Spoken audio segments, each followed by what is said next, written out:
A fierce battle is raging on the battlefield, with warriors fighting for their clan. My father always said that one should live for the sake of the clan and put aside personal desires. My destiny is to be in my brother's shadow, an integral part of his life and competitions. The young man knelt in the middle of the devastated land, littered with the debris of battle. Smoke rose behind him, testifying to the recent fierce battles. The man approaches the young man across the cracked ground, stops, looks at him, and says with a smile on his lips, "What a sight." The young man slowly raises his head, blood flowing from his mouth and forehead, indicating a recent battle.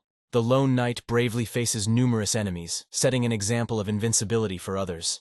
The other knights look at him with respect, feeling the depth of his struggle. Despite the defeat, the hero remains on his knees, surrounded by soldiers. The commander in light armor taunts him, hinting that he expected no less from his brother and his men. The boy looks at the commander with hatred in his eyes and says the name Boris loudly, which can be heard around him. Boris laughs as he looks at Cyan Vert, a great warrior who now lies defeated in front of him. Despite the circumstances, the boy was unwavering, and with a challenge in his eyes, he asked Boris about his motives. He gathered a red demonic vortex around himself, preparing for the next battle. Leaning on one leg, he held up a sword blazing with red fire. With a determined voice, he demanded to know who organized the plot against him and challenged him to a fight, suspecting treachery on the part of the emperor. Boris, protecting his face with his hand, watches the boy and sees a black mist coming from him, proving the rumors about him as a villain. This makes him realize that the young man's power is real and not a myth. As he watches the young man exude demonic energy as he tears through the air, he calls him the Mist Killer, uttering the words with a weight that seems to mark this event in history. The foreman stood with energy and challenge. "Go ahead. If you can talk when I'm done with you, and if you still have teeth, I'll be grateful." Boris confidently notes that the young warrior's attempts to use the secret power are hopeless, because the magic barrier of the 9th rank has been set, which indicates readiness for all challenges. Realizing that the odds are not in his favor, our hero ponders his inability to resist for long. He tries to find a way to escape so that he and his brother can expose the conspirators in the city. The young man raised his sword with determination, his eyes flashing with fighting fire, ready to overcome any obstacle. He gathered all his strength and will to break the barrier in his way. Suddenly, a father in knight's armor appeared on the stage and confidently said to his son, "That's enough." This event becomes the key and changes the further development of the situation. The surprised Ninotsk boy is amazed by the turn of events. Time seems to have stood still for him. He remembers his father's words, which now seem to have a new meaning. The true meaning of the clan is to live for the sake of the clan and your brother. He looks at the man's face, the embodiment of confidence and wisdom, as he remembers his father's words. Shellworth's success means Fianworth's success, which took on a new meaning at that moment. The young man was puzzled and frightened by the unforeseen circumstances, and could not imagine what Ashel's actions were behind them. The surprise and unexpectedness confused him.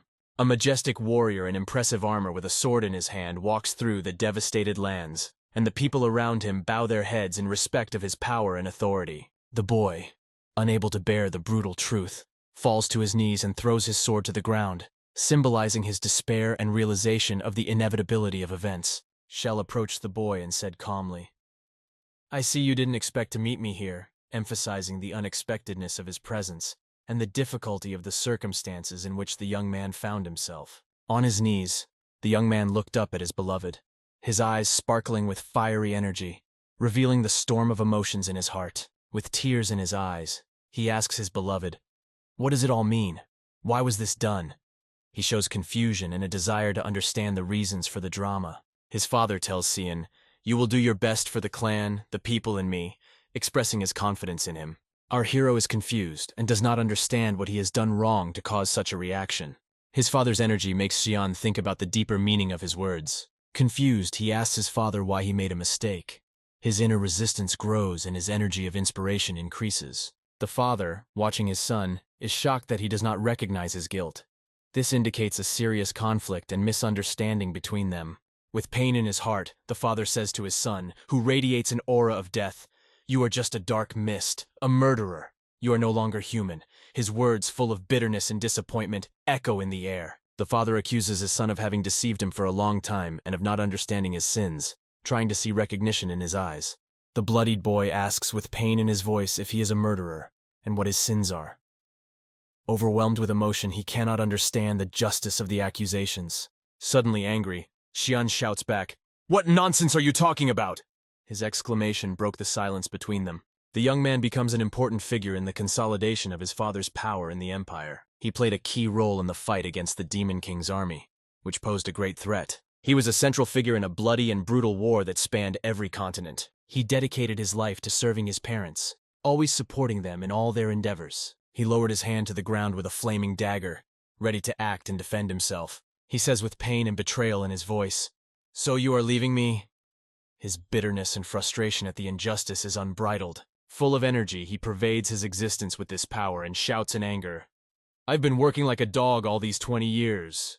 He prepares for the attack and promises not to give up. He runs, leaving a bloody trail, but does not lose his determination to fight to the end.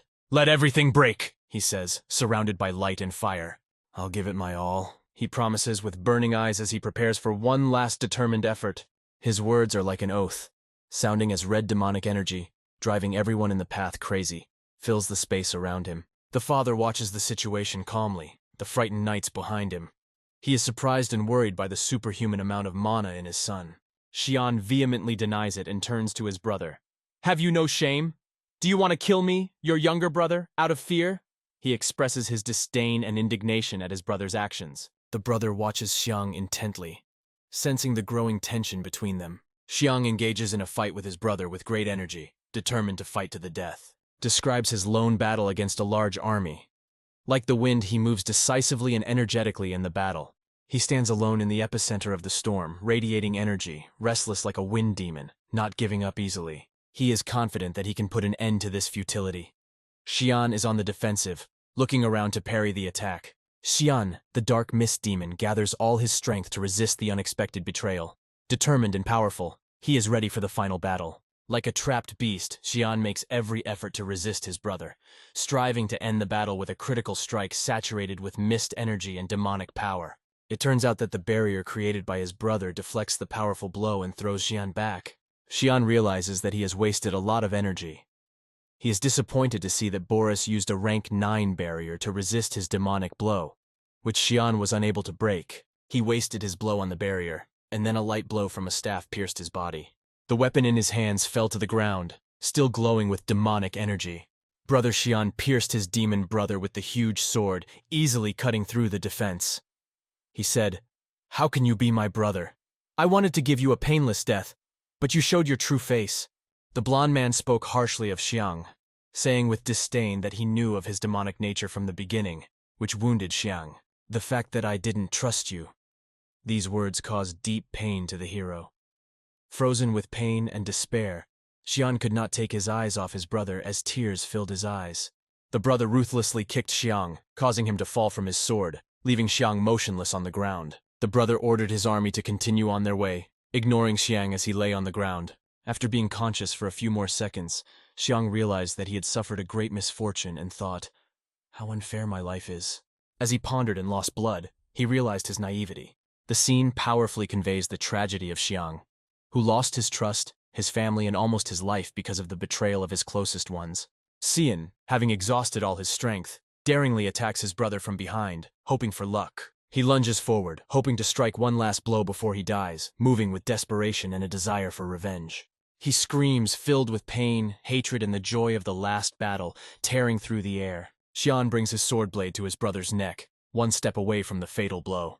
At the last moment, his brother counterattacks, and his magical powers destroy Cyan with a burst of light. Cyan dies instantly, ending the fight and his tragic quest for justice. Cyan suddenly wakes up with blood on his throat and coughing.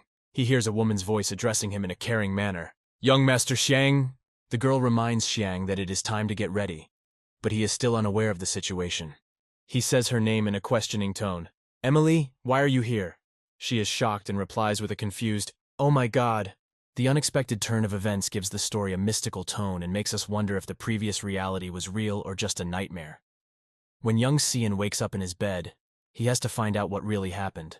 Cyan realizes that he last saw Emily 23 years ago, but she hasn't changed. Emily is surprised by his strange behavior and asks, "What are you talking about? Maybe you were dreaming?"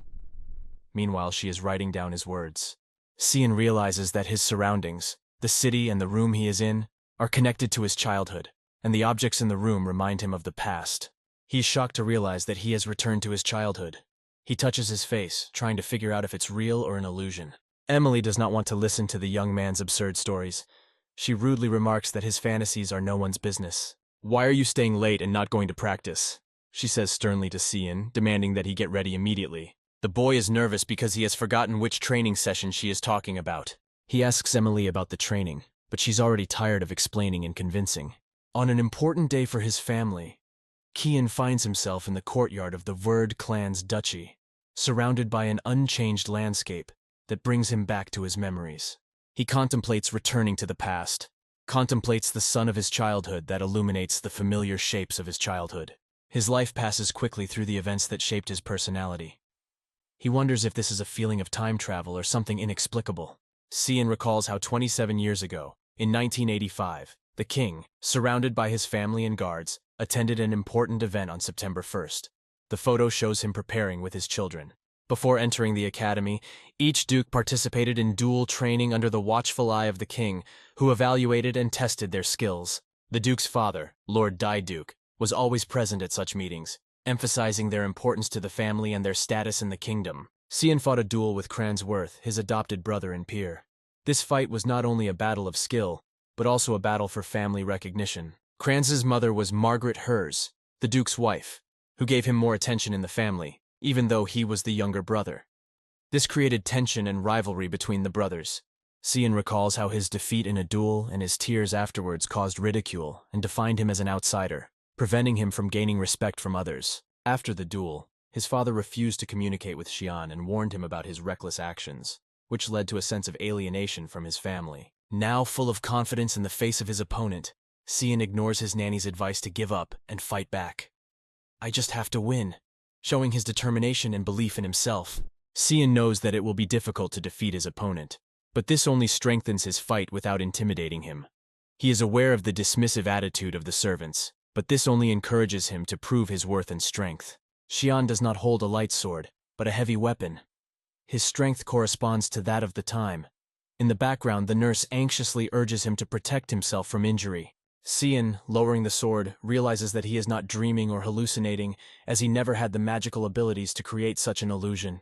He realizes that he has returned to the past and that this is reality, not a dream, and this causes him conflicting feelings. However, he is excited that he has a chance to rewrite his life with knowledge and experience from the future. On the dueling grounds, Cyan encounters his blonde brother, who laughs ironically instead of showing support, emphasizing the rivalry between them and the lack of respect from his brother. Cyan thinks about changing the future and considers the possibility of returning to the past. He realizes that he has a chance to correct his mistakes and improve his fate. With fear and trepidation in his eyes, Cyan watches as his father raises his hand, signaling the beginning of the duel. This test will not only test his skills, but also his inner strength and character. The blonde brother begins the duel aggressively, attacking Cyan with insults and questions about his passivity. Laughing and feeling confident, the blonde brother attacks with his sword raised, ready to strike the decisive blow against Cyan, who stands opposite him. He repeatedly waves his weapon in an attempt to defeat his opponent. Cyan coldly ignores his brother's attack, considering it reckless. At the decisive moment, he deftly steps back, dodging the blow and moving his leg to the side. Cyan's clever maneuver confuses his brother, causing him to miss and hit the ground with his sword. This move emphasizes Cyan's cautious and strategic skills, while also pointing out his brother's weakness in not hitting the target. The blonde man becomes angry with Cyan for dodging the blows, insultingly calling him a coward and losing his temper, showing his irritation and inability to control the situation. Cyan deftly knocked the sword out of his brother's hand with a decisive move, showing his superiority in the duel. Cyan calmly and confidently kicks his brother in the leg without taking his other hand out of his pocket, demonstrating his strength and disregard for his opponent's aggression. The blonde man is hit hard, barely able to get up from the pain, his face distorted with suffering, his eyes filled with tears. At this moment, Cyan not only confirms his martial superiority, but also his psychological superiority over his brother, demonstrating the consequences of his audacity. The blonde falls to the ground, holding his knee and crying in pain, feeling humiliated and powerless. The parents watch in shock. The blonde's surprised mother calls out to her son loudly, not hiding her surprise at the unpredictable development of the situation. Xian contemplates his victory, realizing that the ultimate triumph is only a matter of putting his sword to the enemy's throat, his eyes shining with excitement and a sense of superiority that reflects his maturity and strength. Xian contemplates his next steps as he holds the sword, pondering the consequences of his choice. Xian reflects on the childhood abuse he suffered at the hands of his brother, fueling his need for self-affirmation. The memories give him conflicting feelings and make him question the rightness of his actions. The animosity between the brothers, which began at school, intensifies at the academy, making their relationship more and more strained. Cyan realizes that he must make the hierarchy clear to his brother to avoid further disrespect. He looks determined and ready to act. He has decided to choose his own path and determine his own destiny, not allowing outsiders to limit his options or influence his choices. Cyan, determined to express the feelings he had accumulated over the years, wanted to end the confrontation with his blonde brother. The blonde cried and begged, but Cyan decided to settle the misunderstandings and old grudges. Kranz lost the duel, lying on the ground with tears and foaming at the mouth from defeat and emotional exhaustion. The Duke, impressed by the outcome of the duel, invites Cyan to a meeting and issues an order in his honor. Xiang's unexpected victory shocked the audience and became a turning point in his life, changing the attitudes of his family and witnesses to the confrontation. By the Duke's order, Cyan is now guarded by a high-ranking knight, Elkin, which shows his importance to the duchy and gives him confidence. In the corridor, Cyan sees Kranz's mother, who is worried and reminds him of the family complications after the duel. Cyan jokes about Kranz's condition as he passes the woman, laughing, showing his superiority and change of heart towards Kranz's family after the duel. The outraged woman responds to Xiang with a passionate response, accusing him of impudence for beating her son and daring to ask questions. Her anger revealed a deep grudge against Xiang. Xiang was indifferent to the woman's anger and accusations, and walked past her with his bodyguard, knowing that a duel was necessary. He considered his actions justified by the circumstances and said goodbye to her. The woman reacted to his indifference. "Shouldn't bastards be treated like real children?" Her words reflect the social and familial tension between legitimate heirs and illegitimate children. The woman harshly criticizes Xiang, calling him the son of a dirty whore and claiming that he is only good at begging. She ironically remarks that he should be grateful for any opportunity to resist, accompanying her words with a mocking smile. Turning back to the woman, Cyan realized that she had overdone it with her disrespect for him. He thought of radical ways of revenge, even murder, as a response to her words. Cyan was filled with hatred, but decided that he would not take revenge by violence, but in a more subtle and effective way. He considers how best to punish her, planning to inflict maximum pain through slow and careful torment.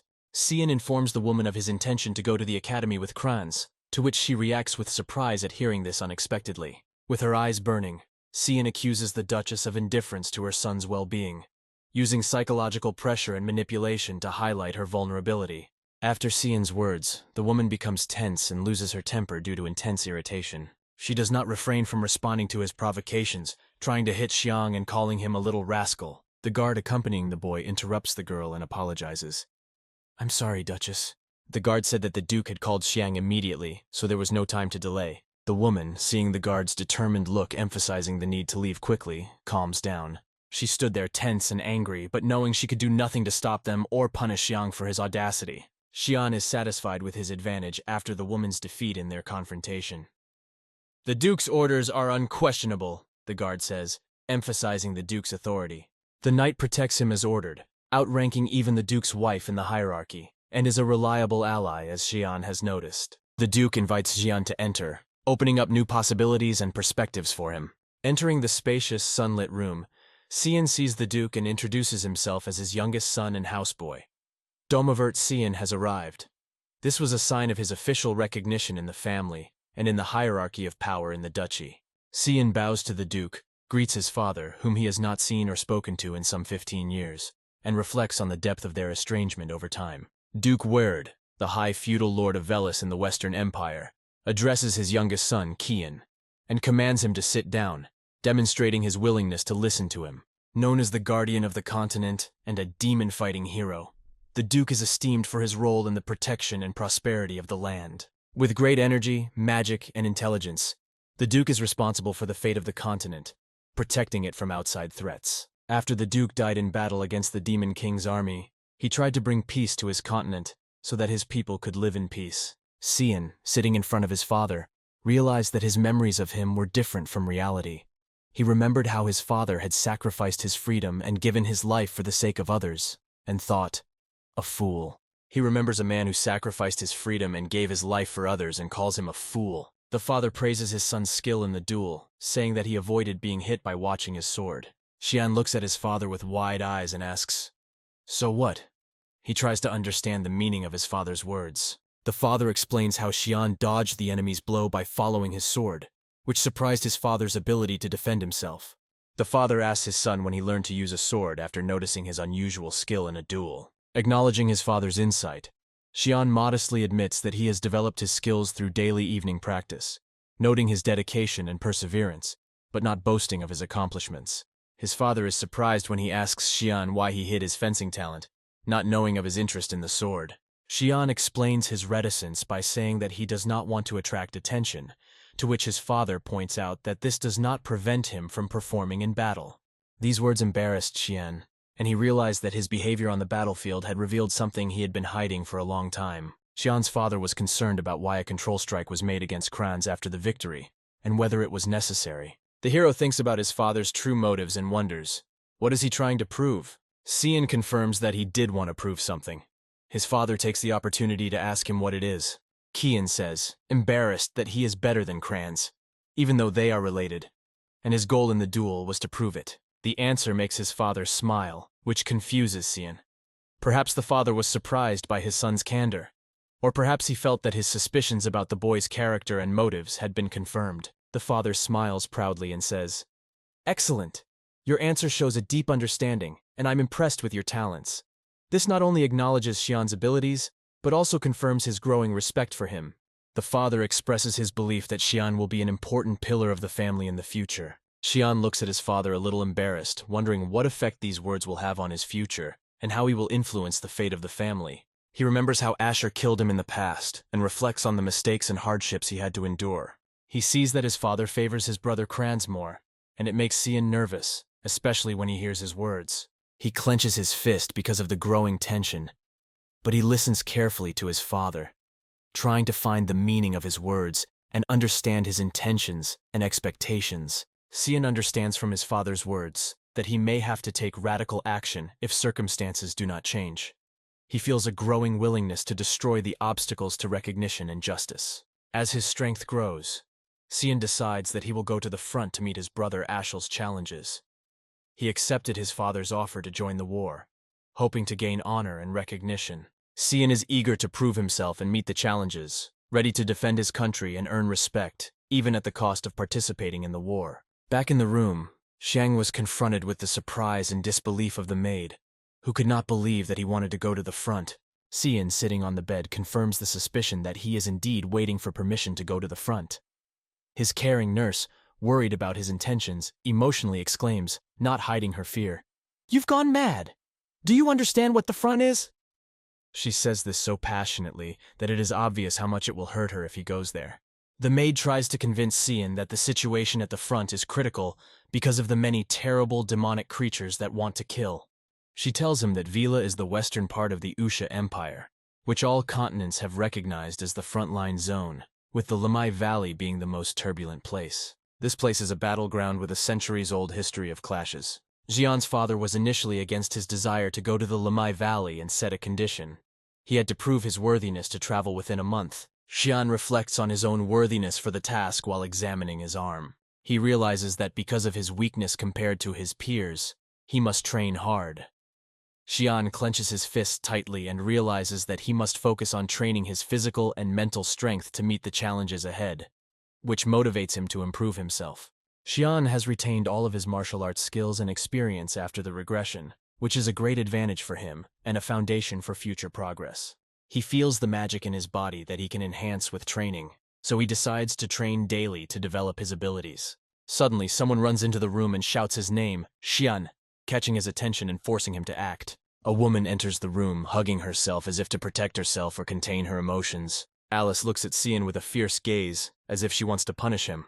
Alice grabs Cyan by the collar and lifts him up, showing her superiority and desire to put him in his place. She shakes her son, screaming and accusing him of madness. Meanwhile, the maid tries to defuse the situation by asking Alice about her business. Alice ignores the maid and focuses on Cyan, angrily accusing him of wanting to go to the front and shaking him. He begs his mother to calm down and let him go. "You're confused after defeating the Crans. You can't do this," she says, throwing Cyan to the ground to get all the nonsense out of him. Alice orders Cyan to get to the roof quickly and yells at him. This suggests that she has a plan, or a test for him to show him the realities of war, or to convince him to change his mind. They go to the roof of the castle for an unusual test that will decide Cyan's fate. Alice challenges Cyan to a duel with one condition. He will be allowed to go to the front if he can withstand her attacks for 3 minutes. This test evaluates not only his strength, but also his will to win. Cyan ties his shoes thoughtfully, wondering if he should take the test. Alice asks Cyan intensely if he wants to earn it, trying to understand his motivation for going to the front. The nectar fills his cup. Cyan, realizing the importance of the question, replied sincerely, "In general, I'm not interested in titles." He suggests that his motivation is not honor or power. Alice calls for Cyan to draw his sword and announces the beginning of the test. Cyan faces a defining moment where he must prove his skill and willingness to fight at the front. Standing in front of Alice, Cyan realizes that less than 12 hours have passed since the duel with Crans. The fatigue of a day of chaos and challenge is taking its toll on him. Despite Cyan's condition, Alice attacks with determination, trying to discover his limits. Her seriousness impresses Cyan, who notices her complete dedication to the fight. Cyan is surprised and worried by his sister's maneuver. He does not panic and parries her attack. Alice is shocked that a 10-year-old boy fended off her attack. Cyan wonders with surprise and confusion why Alice, who is 7 years older than her brother, decided to use all her strength against him. The girl walks away from the boy as he prepares for battle, armed with a sword. She is amazed by his maneuvers, but realizes that his light sword will not withstand her powerful blows. She smiles, realizing that Cyan's intuition is better than she thought, and addresses him with admiration. "Dear Cyan." Cyan realizes that his sister Alice, who now resembles a ruthless warrior, is preparing to strike again, and he believes that his end is near. Alice delivers powerful lightning strikes to Cyan, presenting him with a difficult challenge. Alice skillfully attacks Cyan from different directions, demonstrating her skill and combat experience. Cyan effectively parries Alice's attacks, although his sword is much lighter than hers, causing sparks to fly when their weapons collide. Alice notices the magical power emanating from Cyan's sword, escalating their confrontation. She was astonished to see the unexpected magical power in Cyan during the battle. Her astonished eyes could not understand where this seemingly inexperienced boy got his magic from. Alice is impressed by Cyan's ability to defend himself against her attacks, but she is determined not to give up. Faced with a new threat, her fighting spirit only grows. Fully aware of the seriousness of the battle, Cyan silently curses as she prepares for a tough fight. Alice's energy envelops his right arm with the weapon, intensifying the clash. He dodges a powerful light blow. Alice considers him a strong enemy and wants to teach him a serious lesson. Cyan lands gracefully on the edge of the castle roof, demonstrating the agility and tactical skill to complete the task Alice has set for him. Cyan reflects on the risky moment in the duel with Alice, realizing that the outcome could have been tragic had he not moved his sword. This underscores his sense of responsibility to use his skills and strength. Cyan has the skill of mist-speed swordsmanship, which allows him to kill opponents instantly with techniques such as dense mist, showing the lethality of his fighting style and the importance of controlling his power. Reflecting on the difficulties of fighting without the intent to cause death, Cyan realizes his limited strength and wonders when the trial will end. He is torn between his desire to protect without causing too much damage and his physical and mental exhaustion. Trembling, Cyan clutches the mana-filled sword to compensate for his lack of strength. Feeling his resources depleted, he realizes that he must find additional strength. Alice bends down to recite the spell, "Earth Spirit, become my sword," demonstrating her high mastery of magic and her ability to call upon the elements for help. Cyan is tense as he realizes that level 6 magic is a serious challenge that doesn't tolerate jokes. Alice activates a superpower, a water sword, and takes a fighting stance with a sharp sword and burning mana, making her more dangerous. Watching his sister's aggressive maneuver, Cyan wonders if she really wants him dead. Otherwise, this test seems too dangerous. Alice, irritated by her younger brother's unexpected strength and unsuccessful attempts to defeat him, becomes even angrier. She stubbornly strives to win, unwilling to accept defeat. Cyan feels Alice's anger and realizes that he has reached a dead end. He is standing on a pillar of the castle wall from which a fall could be fatal, and if he tries to withstand her blow, he could fall. He has only one chance to win. Cyan abruptly pushes off the wall and moves towards the battle, determined to have a decisive duel with Alice. Cyan is determined to meet his sister Alice's fatal blow, knowing that his life is at stake. In a critical situation, when the aura of her sword shines powerfully, he sees no other option. Cyan attacks with his sword, praying for success and hoping for the help of heaven to escape the threat. At the critical moment when Alice is about to deliver a potentially fatal blow to Cyan, he counts on the protection of Elkin, the elite guard who was supposed to protect him. When Alice pointed her water sword at Cyan, Elkin, an elite knight, suddenly appeared in front of them, shouting, "Enough!" His intervention stopped the fight and may have saved Cyan's life. Elkin plays a crucial role in the drama, parrying Alice's sword thrust while pushing Xiang away to protect him. Alice's stroke illuminates the surrounding night city and castle, reflecting the greatness of her magical power. Elkin looks sternly at Alice after stopping her fight with her younger brother, and wants to reprimand her for her aggressive behavior. He scolded Alice for her overly violent attempts to defeat Cyan's young opponent, holding him down to show his vulnerability and need for protection. Cyan breathed a sigh of relief at the sight of Elkin and felt the tension ease off him, knowing he was safe now. A shocked Alice, having recovered from her anger, realizes her mistake and is deeply sorry for her actions. She apologizes to Cyan on her knees, regretting that she overreacted and expressing her desire to make things right. She doesn't want her brother to go to the front, and it's so strong that she reveals her true feelings and fear of losing him. Cyan, hugging his sister, listens to her apology and realizes that all of Elisa's actions were motivated by care and love for him, not anger.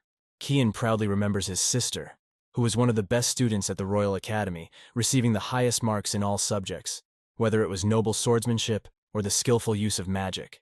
She was very beautiful and was called the Divine Child, and she began training in swordsmanship at an early age. Cyan notes that people had high hopes for Alice, believing that she could become the guardian of the continent, along with Aschewing. After joining the Knights of Light, Alice was killed. Her death not only outraged her family, but also became a great loss for the entire continent.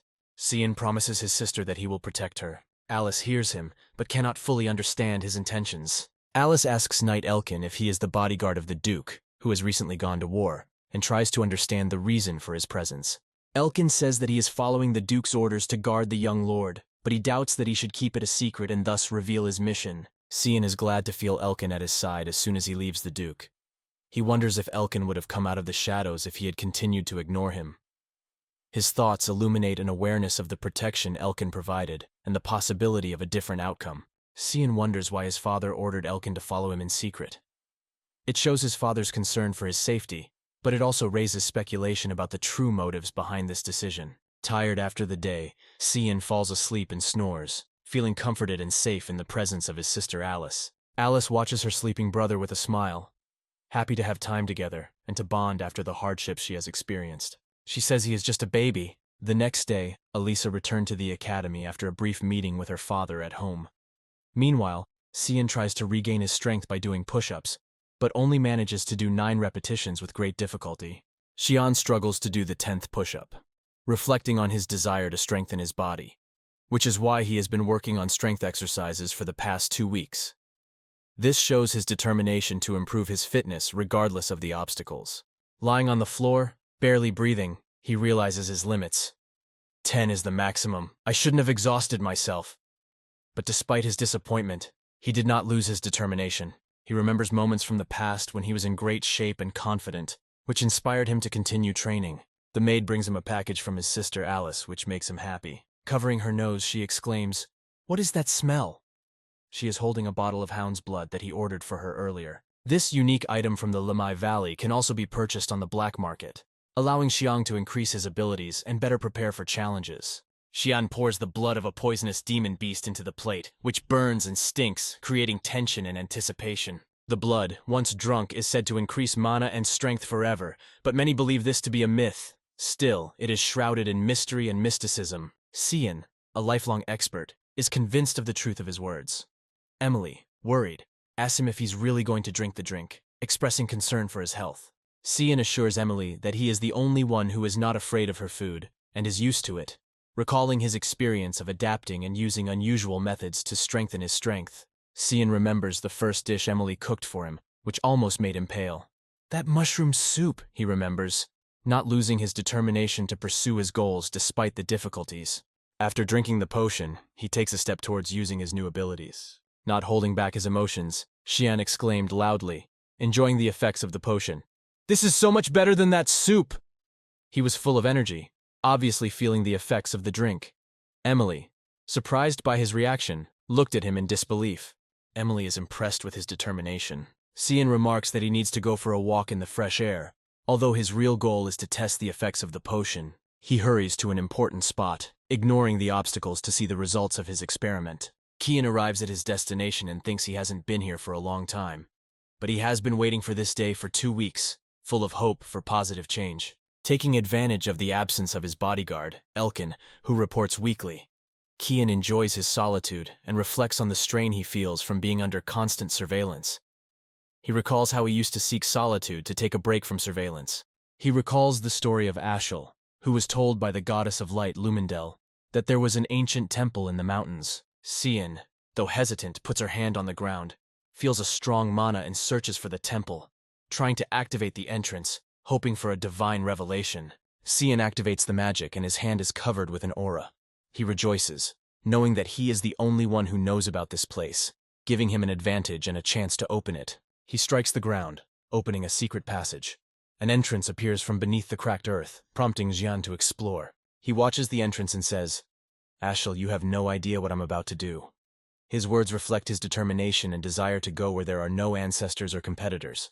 Cyan discovers a secret dungeon filled with the promise of adventure. He immediately plunges into exploration, eager to face the new challenges this mysterious world has in store for him. Cyan senses the uniqueness of the underground caverns he is about to enter. It seems to him that every corner of this place is filled with ancient energy and history. He reflects on the history of this place, which was once a temple dedicated to the goddess Lumendel. Wars and forgetfulness have erased its history from human memory, but it is still engraved in the stones of the walls. This place was forgotten because of a 300-year war with a demon god. In the depths, Cyan saw a temple with a cozy light emanating from it, as if to point the way and promise answers to the mysteries of antiquity. Cyan is surprised to find the temple in the mountains behind the castle and is drawn to the unusual light emanating from it. The glow illuminates the surrounding space.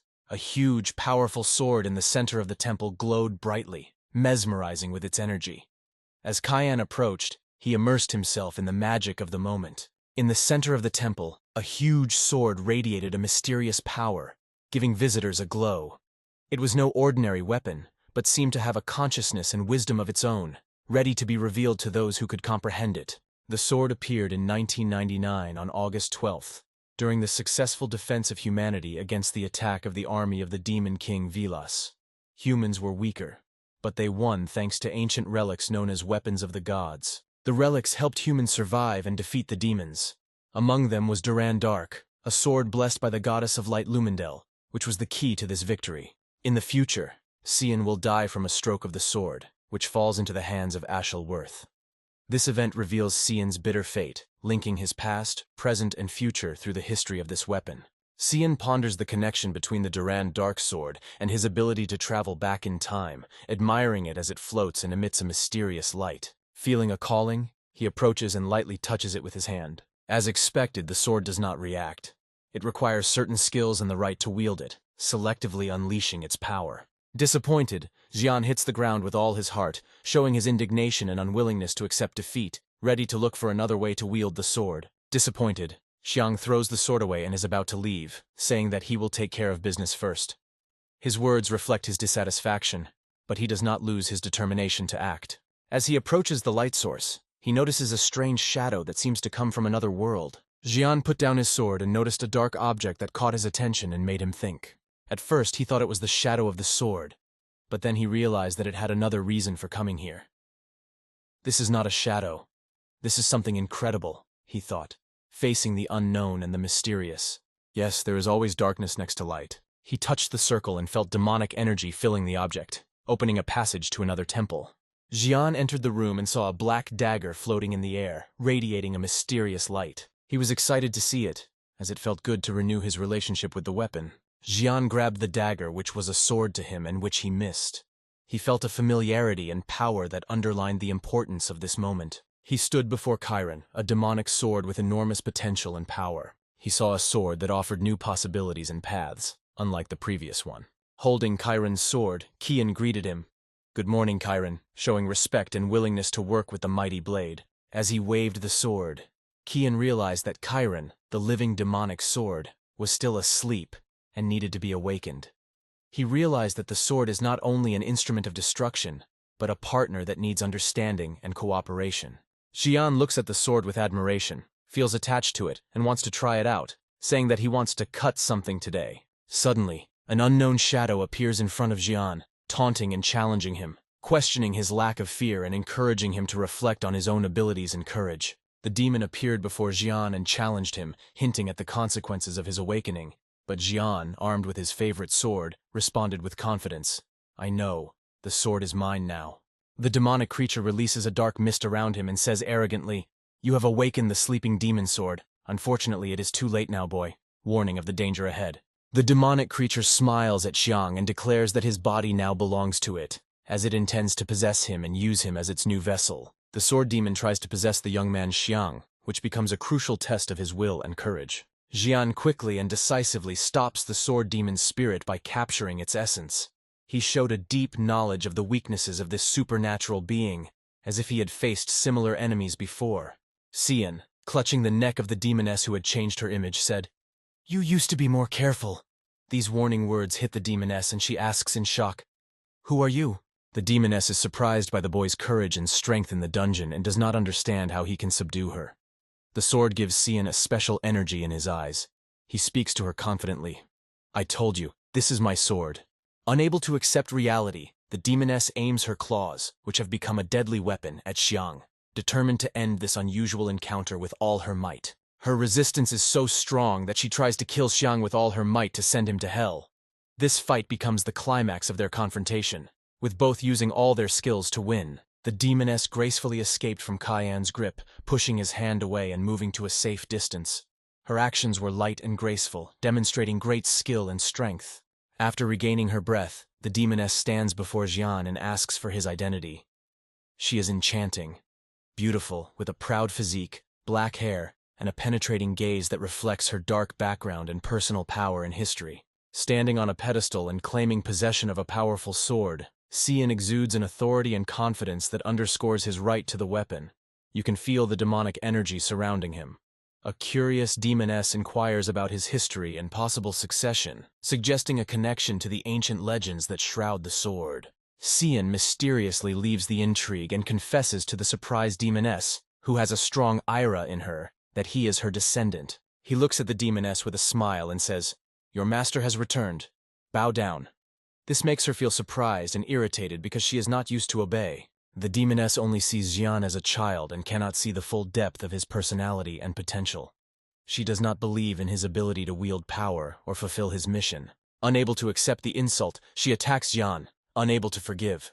Her numerous blows fall on the boy like a downpour, revealing her indignation and desire to test his endurance. Realizing that his words have no effect on the demoness and that the demon sword is trying to take over the owner's body, Cyan realizes that there is no way out. The demoness fights for control of the sword and demonstrates her skill. Cyan dodges the attack and directs the power of the sword at the creature inside him, knowing that it must learn a lesson. Smiling, Cyan activated the control of the demon sword and used it on the demoness herself. The demoness suddenly fell to the ground, unable to get up and realizing her own powerlessness against Cyan and his mighty sword. Cyan summoned the demoness with a proposal. "I'll say this once. Become my subject before I get angry." His confident words demonstrate power, forcing the demoness to consider submission. Tied to the ground, the demoness tries to get up, but in vain. Angrily, she calls out to him, "How can you have such power, you wretch?" Her powerlessness in the face of his strength fills her with rage.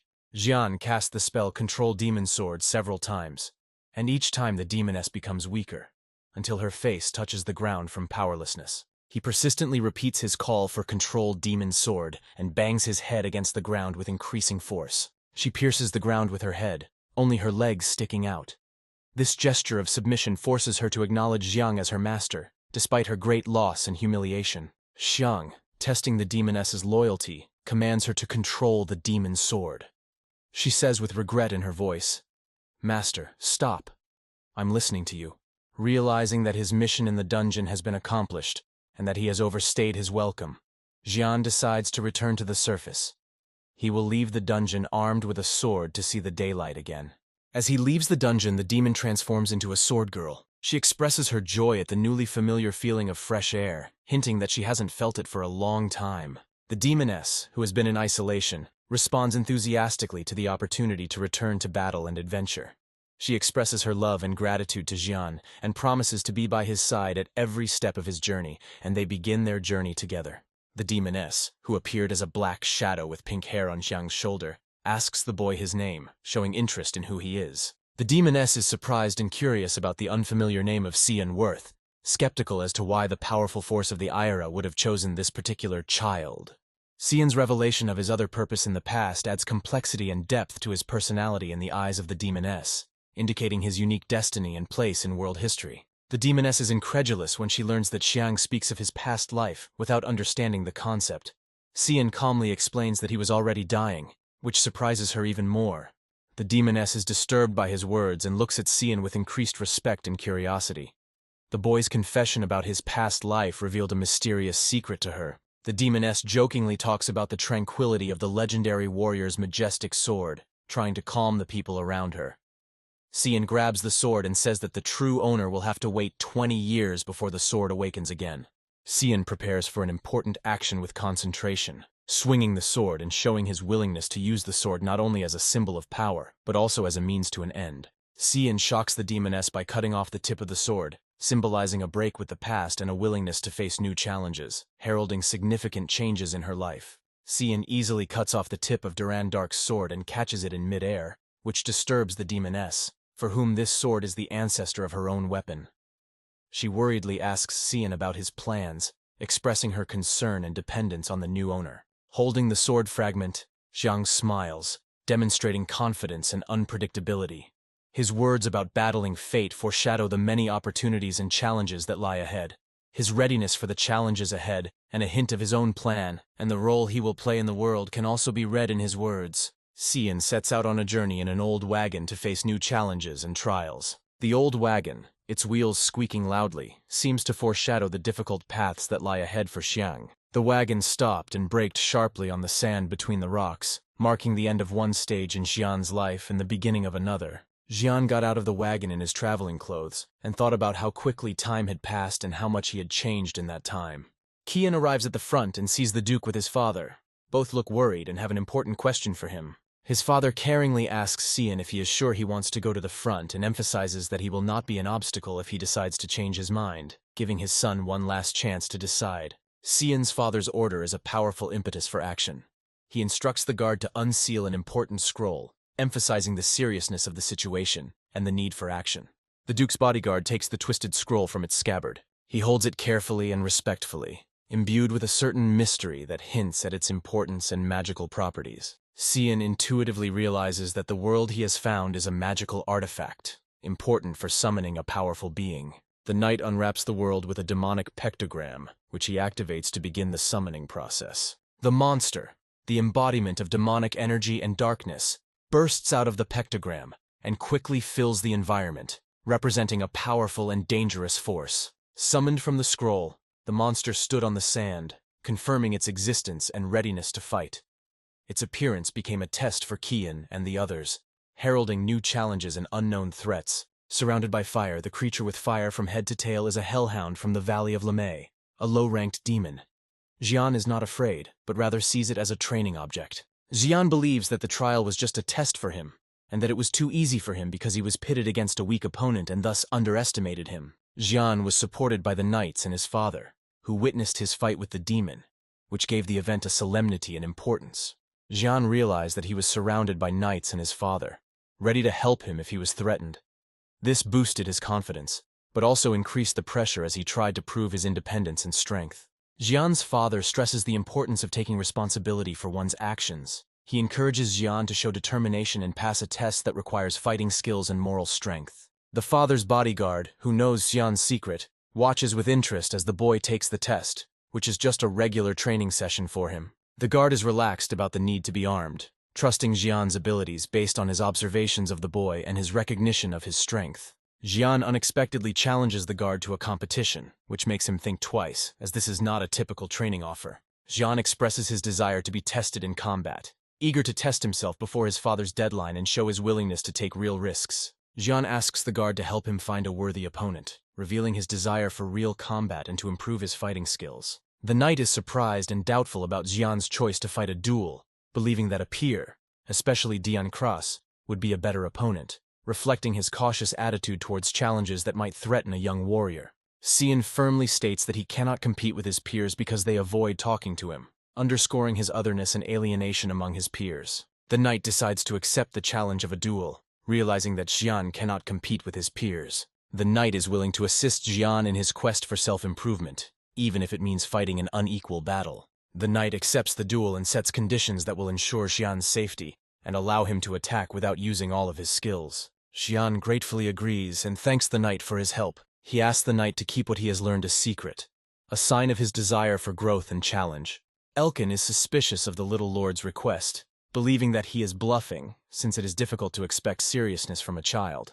Cyan's speed and strength present Elkin with an unexpected challenge. The boy shows determination and strength, willing to show his skills even to an experienced knight. Surprised by the strength and speed of Cyan's attacks, Elkin successfully parries the blows, demonstrating his skill and ability to adapt to the unexpected. Cyan continues to attack despite Elkin's resistance, demonstrating his will to win and his desire to test his strength against a worthy opponent. The fight proves to be an emotional as well as a physical test for both of them. Impressed by Cyan's abilities, Elkin begins to see him not as a student, but as a worthy opponent. Cyan uses his speed and skill to perform unexpected maneuvers that confuse even the seasoned knight Elkin, showing his growing combat prowess and unpredictability. Cyan demonstrates a high level of skill, the ability to suddenly appear behind an enemy's back and prepare to strike, which indicates his potential to become a great warrior. Elkin, despite his skill, has difficulty predicting and parrying Xiang's blows, but his quick reaction to unexpected attacks shows his high level of warrior skill. Xiang has a punch so powerful that it can shake the environment, demonstrating his immense strength and raising concerns about his true abilities. Xiang constantly attacks with force, showing aggressiveness and strategy in battle, giving the enemy no chance to counterattack. Xiang stands with determination and gratitude, holding his sword, which emits a cold light, and returns to him after each strike. Elkin is confronted by his unexpected skill. Elkin respects the young Xiang, is impressed by his strength, and appreciates his great potential as his sword trembles under the blow of his opponent. Xiang, relaxing after a difficult fight, comments with a smile, "As I expected, it was not easy for me to defeat you." Grateful for the help, Xiang thanks Elkin, emphasizing the importance of the challenge to him.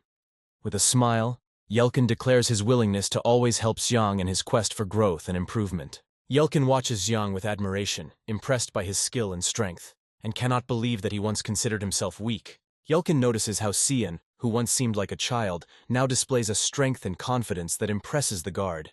Cyan has matured both mentally and physically. Elkin confidently notes that if his hunch is correct, Cyan will be up to any challenge, and his faith in the young man's abilities grows. Cyan stands resolute before the hound from hell, ready for battle. The tension of anticipation hangs in the air.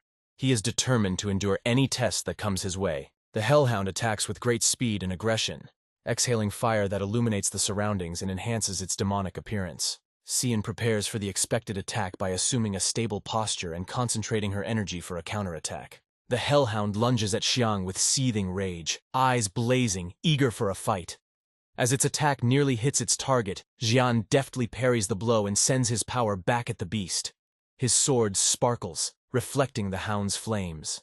Xiang pushes the hellhound away, but it still holds its flames and is about to attack again, its eyes blazing with anger and determination. Concentrating all his strength and demonic energy, Xiang prepares to end the fight with a precise blow to the monster's weak spot. He watches the hound closely, feeling the animal's movements and preparing for the climax by concentrating all his accumulated energy. Suddenly, Xiang struck the hellhound with great precision, leaving it unable to react in time. Xiang's sword sliced through the air like lightning, cutting off the monster's head with precision, demonstrating his skill and tremendous strength. Xiang jumped up nimbly and quickly, slashing at the demon's sword from above and defeating the hellhound instantly. The knights were amazed to see the young warrior Xiang defeat the formidable hellhound. Xiang's father proudly watched his son's success among the knights, considering him a true talent destined for great things. Xiang noticed the pool of blood from the hellhound and was upset at the waste of so much precious blood, which would have been enough to fill a bottle if he had been prepared. After collecting the monster's blood in front of the knights and his father, Xian ironically thought of a cup for the next time, which made him smile after the intense battle. The father proudly and enthusiastically applauds his son Xian, praising him for his skill and courage, and recognizing that his son is ready to defend his country at the front. After being recognized by his father, Xian felt an increase in confidence in himself and his purpose. He thanked his father for his trust and the opportunity to show his strength and dedication. His demon clone, with a reproachful tone in her voice, jokingly asks, "Master, am I a kitchen knife?" Xian reassures her, a little worried but smiling. "No, you are my strength and support. Why do you ask?" He speaks confidently, aware of the importance of their union.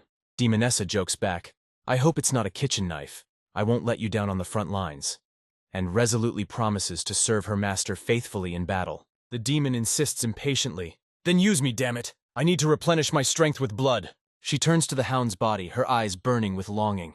"Please, just give me a sip." Cyan comforted her, promising confidently, "Don't worry." He took the infernal dagger and said promisingly, "I will use you a lot soon, so bear with me." The demoness purred, asking why she was awakened soon, radiating indignation and irony, but also an underlying expectation of the battles to come. A huge orc with a sharp axe lets out a scream that echoes among the soldiers, frightening them. His huge figure stands out on the battlefield as a symbol of danger. A large bell is ringing, encouraging the soldiers to fight. Its resonance, similar to a battle cry, inspires courage in the defenders. The Lord commanded the knights to line up in defense and destroy the orc, leaving no creature alive. His voice sounded determined. Encouraged by their commander, the warriors, swords ready for rescue and defense, showed their determination and readiness for battle. Above the orcs, a pectogram of the army of light appears, blinding the enemy with its bright light and filling the warriors of light with hope and support in their fight against the darkness. A glowing symbol appears above the groups of orcs, glowing with extraordinary light. It radiates power and magic, hinting at the intervention of divine beings. Threads of light emerge from the pectogram, binding the large orcs with axes. The orcs try to free themselves, but the magical bonds are strong. The army with the king rushes at the magically stunned orcs, attacking them mercilessly and confidently. The knights skillfully cut off the orcs' heads, leaving them unable to resist, each blow precise and deadly, leaving behind lifeless bodies. The orc, caught in the pectogram's noose, is powerless to look back at the approaching brave warrior. The warrior prepares his sword for a decisive strike, having taken a decisive step in the battle of light against darkness. Focusing his strike on the creature, he approaches it steadily. He strikes the orc in the center, and it loses its head. Sitting on top, our hero watches the battle indifferently, not afraid of anything. Next to him, his tutor watches the bloody clash with horror. When an orc's head falls nearby, her fear increases. She turns to the young master with fear and desperation, her voice shaking. "Young master, why did you come here? Aren't you afraid?" The young man ponders her words, remembering his past. "Who would have thought that I would come back here? The memories are like hell." Holding the leash, the father asks his son how he feels. The boy, a little nervous, replies that he is ready for the challenges ahead. The father, in armor on horseback, solemnly instructs his child, emphasizing the unpredictability of war and the need to be ever vigilant. He imparts his wisdom and experience to the child, urging him never to let his guard down. "Okay, I'll remember that, Dad," the son says, realizing the harsh reality of frontline life with its unpredictability and daily challenges. The father teaches him that each battle requires an individual strategy and adaptability to the conditions of battle, emphasizing the importance of each encounter with the enemy. Knights are the key warriors in any tactic, protecting their lands from monsters by going behind the front lines. They are responsible not only for the battle itself, but also for the safety of those behind them from military threats. At the front, amidst the noise of war and fear, a tent protects a young nobleman. He is guarded by indestructible knights, always ready to defend their client. Cyan, peeking through the curtain, realizes his safety in the camp, but doubts he wants to stay there, reflecting on his role in the war. Surrounded by skilled knights, Cyan knows that he will not be able to use the Kairam, a demonic sword with powerful powers that could attract unnecessary attention, in secret. He sees Emily hiding, shivering under a blanket, and senses her fear and uncertainty. Her story about the Duke, who emphasizes the inevitability of death, adds to his fear. She asks Cyan what the Duke was talking about, feeling the weight of responsibility and risk that hangs over every soldier at the front.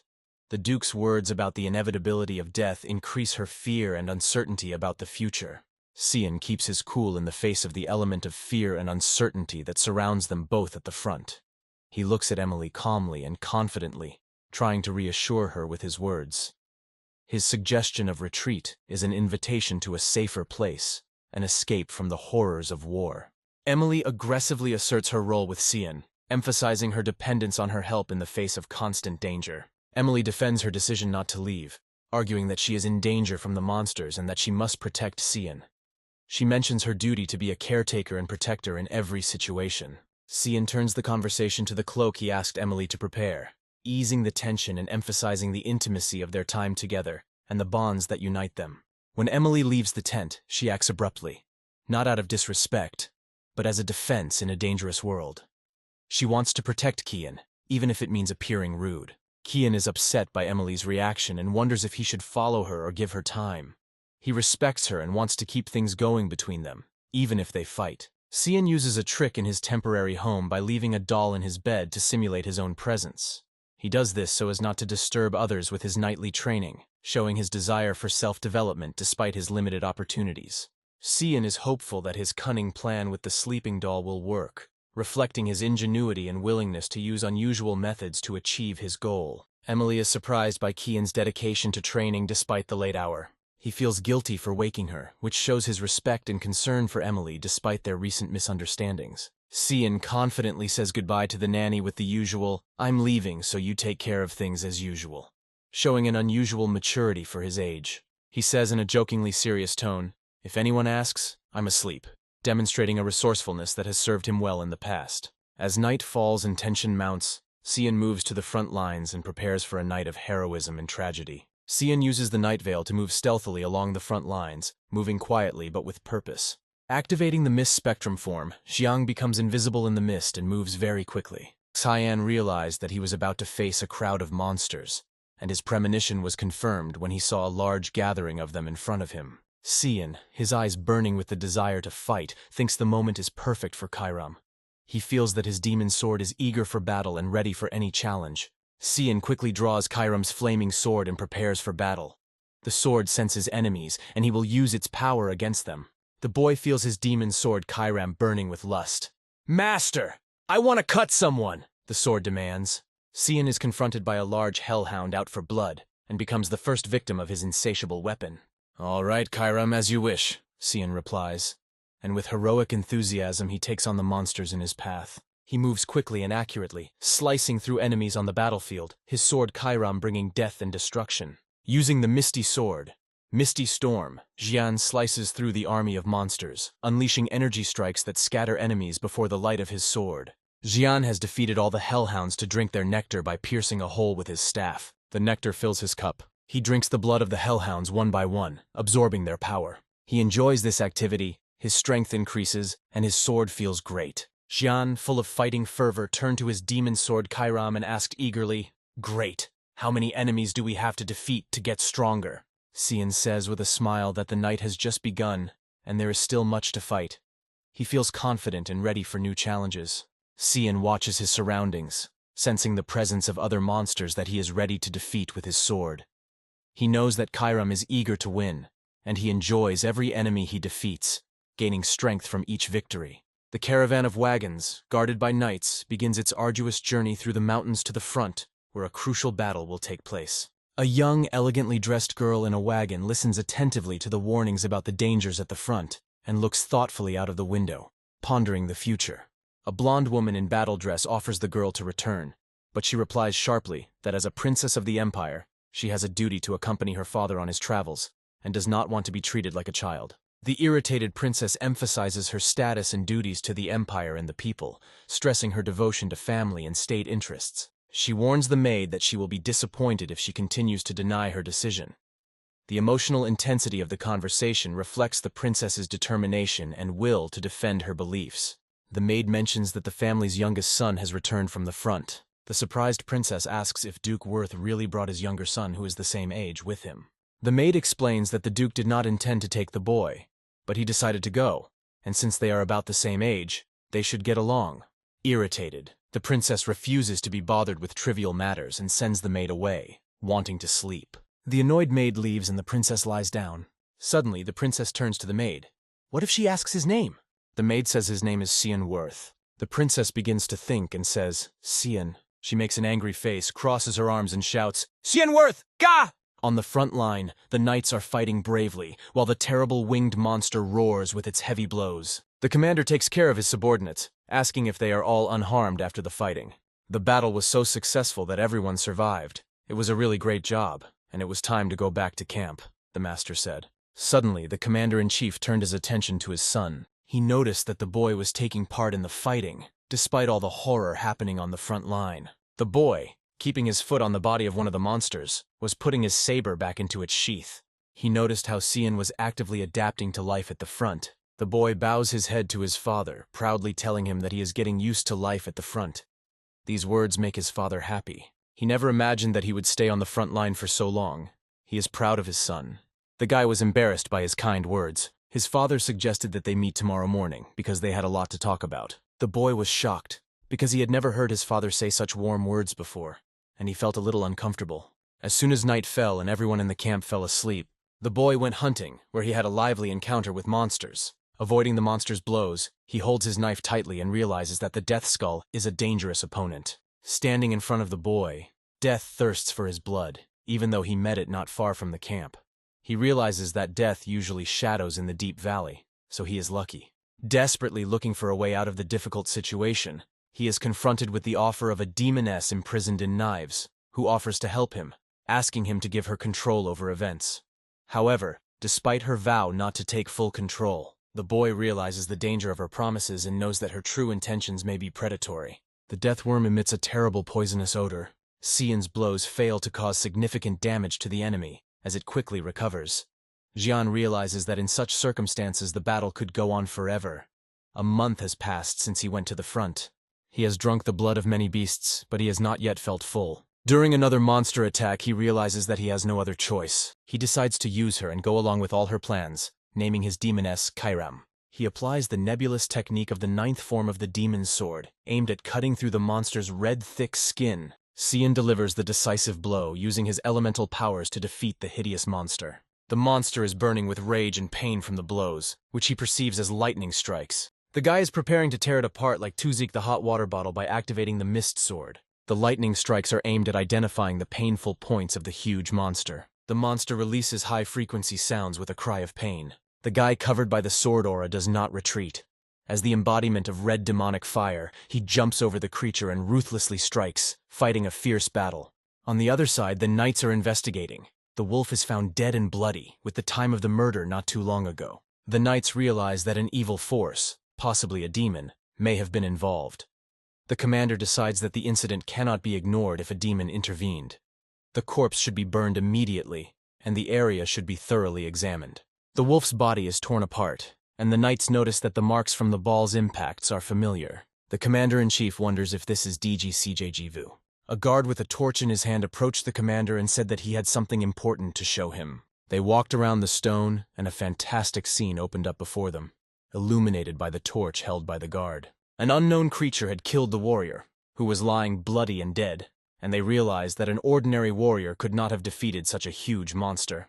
This thought haunted the commander. They assumed that it could have been an entire organization. On the battlefield, the demonic sword takes over Cyan's body, because the purpose of the sword is to excite its power, allowing itself to control the bearer. However, this carries a terrible responsibility. If he does not keep control, the sword can destroy him. The young man wakes up in his bed and realizes that using the sword to destroy just one monster would be a crazy thing to do. Jian gets out of bed, happy to have survived the sword fight. He recalls how he drank the blood of the demon creature, which made him stronger. Last month, his body would not have been able to withstand such a test. Then Karen turns to him and says that she understands everything now. He has the appearance of a child but behaves like an adult. She remembers how he came into her life and how he treated her. Despite being a newcomer, he had a deep knowledge of geography down to the smallest detail, including the Lina Lime. His swordsmanship, in particular the mist technique, seemed extremely polished, as if he had been practicing for years. Karen believed his story that he had once died and come back to life. Karen assumed he was a regressor and asked him if that was what surprised him. The boy assured her that he had told her exactly that, because he had been told that this should have been enough to understand. Karen hugged Liutia and asked him what city he was in. The boy's lack of explanation was understandable, as his laziness prevented him from doing even the simplest things. The demoness emphasized that killing someone like him was not an easy task. If she is correct, he could have been killed by the owner of the Durandal, a legendary sword, and another possibility is that he died in a duel or was brought here. She feels that the boy is hiding the truth by asking about the source of her conclusions. Nevertheless, she states with confidence, "You looked at the sacred sword with undisguised disgust, as if you had stepped on mud." She added that she was able to compare the facts and solve the mystery. She looked him firmly in the eyes, emphasizing that although his goal seemed justified and pure, she did not share his beliefs and was indifferent to his motives. But there was a certain caveat. If she discovers his mistakes or weaknesses, she will overlook them. The indignant boy struck back and sharply remarked, "Know your place, because you are not reckless." The boy continuously bothered her, as if he had landed directly on the books. Despite her assurances, he doesn't feel any change in her. She remains the same as she was in his past life. He comes out of his tent and sees the camp in a commotion. Everyone is fussing, and it is not clear what they are up to. The maid turns to the young warrior in confusion. "You've finally woken up, young sir." But the boy still couldn't understand what was happening. She told him that she had found the corpse of a high-ranking monster. He immediately realized that he was in danger. Everyone was on alert because it had been a long time since they had seen such a high-level monster near the camp, and it was a big concern.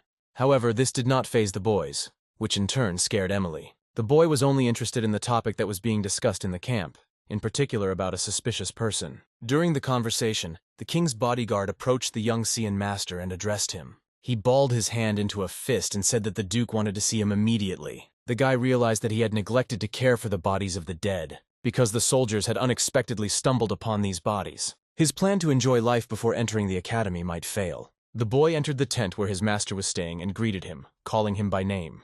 The master noticed that the boy was bowing his head to him, and expressed hope that he would not have to talk about the incident. With a cold look, the owner looked around the room and ordered him to sit down. The boy coolly accepted his father's call, because he had not yet found any excuses for his actions. They sat down at the table, and the father, not wanting to cut corners, immediately started talking about what he had seen last night. The boy replied that he had gone to bed early because he was tired. However, his excuse was inappropriate, as he had left many traces, and the father was aware of this and decided to ask his son about the gypsy sword technique. Perhaps his misconception would make him change his mind. The boy put his hands on the table in fear and asked anxiously why he was asking. Cyan realized the improbability of the situation. It was hard to imagine how a small child could overcome the giant and formidable worm of death. The young man asked, "What is troubling you, father?" His father replied, "You probably heard about the events that happened last night near the camp?" He told his son that they needed to look into it more thoroughly, but that there seemed to be a secret organization of killers behind it, which threw a chill into the room. His father speculated that this organization had been around since ancient times and had not yet achieved its goal. They had killed countless nobles under the guise of purification. Remembered for their ability to create a black fog around them, they disappeared after decades. The last time they were seen was 100 years ago, but the body of the deathworm was surrounded by black fog. The father realized that the traces were left by the idol they worshipped, the very breath of divinity. Realizing that the fog had destroyed the deathworm and other demonic creatures near the camp, the boy was amazed. He had pinpointed the source of the power that had last been recorded by the organization 3 centuries ago. The father emphasized that they could not find out the reason for their sudden appearance, but he should be careful. Of course, he will contact the Empire and conduct a thorough investigation. The boy is happy to realize that he has helped, believes in his opacity, and is convinced that he has not been exposed. However, the father realized that his son was too young to tie his life to me. The father asked who else would be coming, and the boy replied that His Majesty would be visiting them today. The whole camp would be there. My father clasped his hands and said, "In this regard, I wanted to ask you a favor." The boy was surprised because he did not realize that it could be such a one-sided favor. The arrival of His Majesty the Emperor was accompanied by the knights playing trombitas in celebration. At this time, Lord Williams and his retinue bowed to honor the Imperial Majesty. The great Emperor arrived on horseback and joyfully greeted Lord Williams. The Emperor got down from his horse and approached the Lord. He asked him to behave more simply and to abandon the solemn ceremonies. William looked at Cyan and exclaimed, "This is the same child." Cyan greeted the Emperor, introducing himself as the youngest in the Cyan Vert family. The Emperor, impressed by the little boy's resilience in harsh conditions, proudly put his hand on Willius's shoulder and proclaimed that his children were different from the ordinary. However, the boy is sarcastic. What kind of favor is he asking for? Or did he just want me to recognize myself as his son? During the Emperor's visits, he had always stayed within the mansion, watching through the window, and now he had the honor of greeting him, looking him straight in the eye. The Emperor quickly got down to business. His carriage was already waiting for him, and he expressed a desire to introduce someone.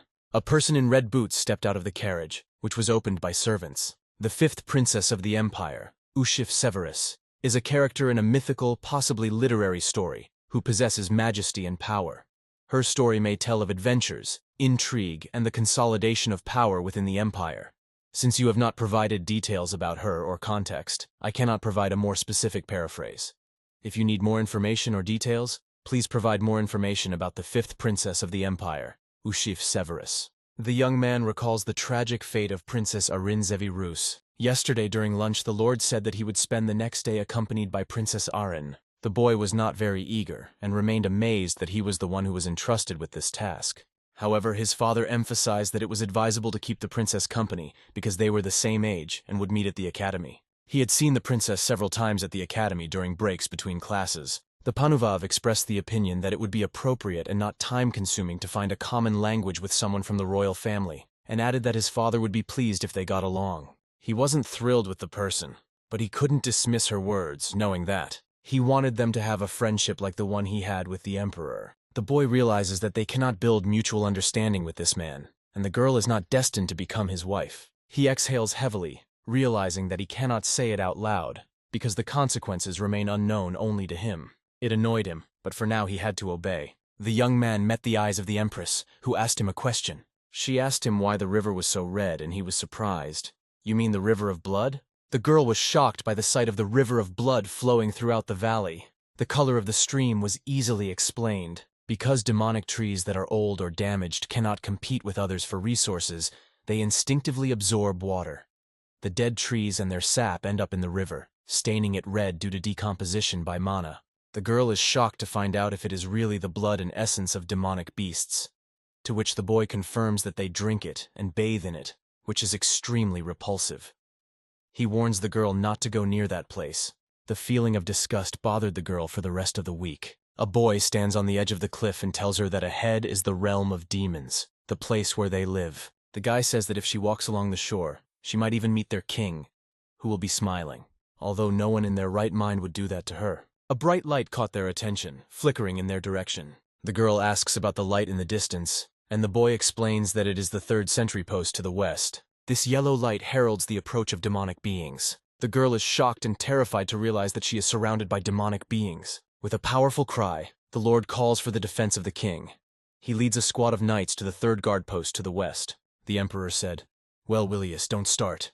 But the Lord stood his ground, confident in his rightness. The emperor asked if he thought he had come here just to rest, and then drew his mighty sword because he was bored. "The Lord agrees with your majesty's decision, saying that it is acceptable." The emperor announced that he would join the raid against the demons, which was strongly supported by his soldiers. When the Lord called on him to join the battle, the young man, with his spirits high, responded in the affirmative. "Yes, father." The surprised girl asked the boy if he could really fight his enemies. He confidently replied that he could, but for now he would only support from the rear, advising her as a princess to take cover. She wants to be taken with him. She stubbornly objects, arguing that being of the same age she also has the right to go, but her chambermaid tries to hold her back, because the young lady is still too young. The boy, slightly embarrassed by her remarks that this is a place where people die, not a playground, but the girl ignores his words, confidently stating that no one can stop her and she will go wherever she wants. Suddenly the boy said the name of the guard. "Yulkin," he said. A guard appeared behind her and said that he would replace the royal knights and escort his majesty to a safe place. "The knight turned to your lordship and said that he was following me." However, the girl did not stop. The point of her words was directed at the boy, indignantly asking how he dared to treat her, a princess, in such an indecent manner. The guy with the cold gaze and fiery eyes approaches her and says, "Because of her stubbornness, dozens of knights may die, because every second on the battlefield decides who will live and who will die." Is she able to take responsibility for the lives of these knights? The girl could barely hold back her tears at these words. Jiang turned and walked away, emphasizing, "Go back, otherwise you will cry like a child, your majesty." The girl fell silent, her maid and bodyguard standing next to her. The scene takes place on the battlefield, where a huge direwolf dispels terror. It attacks and devours the clan's knights. Despite the enemy's overwhelming attacks, the warriors are ordered not to retreat. Then the leader raises his sword, ordering the warriors to take their positions in the ranks. The Lord has ordered them to defend His Majesty and destroy all the monsters, sparing no one. The warriors decisively move to attack despite the obstacles. The story of Emperor Dion Severus develops, and we learn about his personal life. Dion had 2 wives. First, Diana Quisel, who died, and then Cassandra Napple, considered a representative of the judiciary.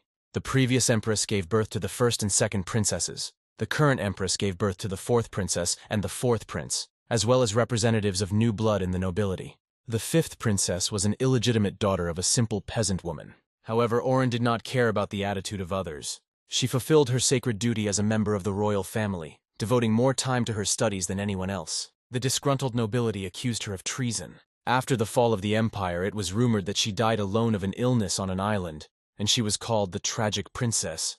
She could have lived happily if she hadn't been so greedy. It would have been better for her to have no ambitions, Karen told the boy, who had once been warned about this by his father. The boy waved his saber with a sharp movement and said, "Circumstances are such that we are royalty." The battle scene continues. The monster is relentlessly attacking the knights, and the slimy slug monsters are scattered on the ground. From the side, in a safe distance, Ician watches all this. A bright light pierces the earth. The Emperor has ignited the holy lightning, his eyes burning with fervor. He uses this technique to destroy everything in his path. He was the 8th-ranked holy mage, but because of the throne, perhaps he would have become the head of the Association of Magicians. Our hero is convinced that medium-ranked demonic beasts are not a challenge for him, and the battle is just entertainment. After the battle, the Lord and the Emperor gathered in the tent for a refreshing drink.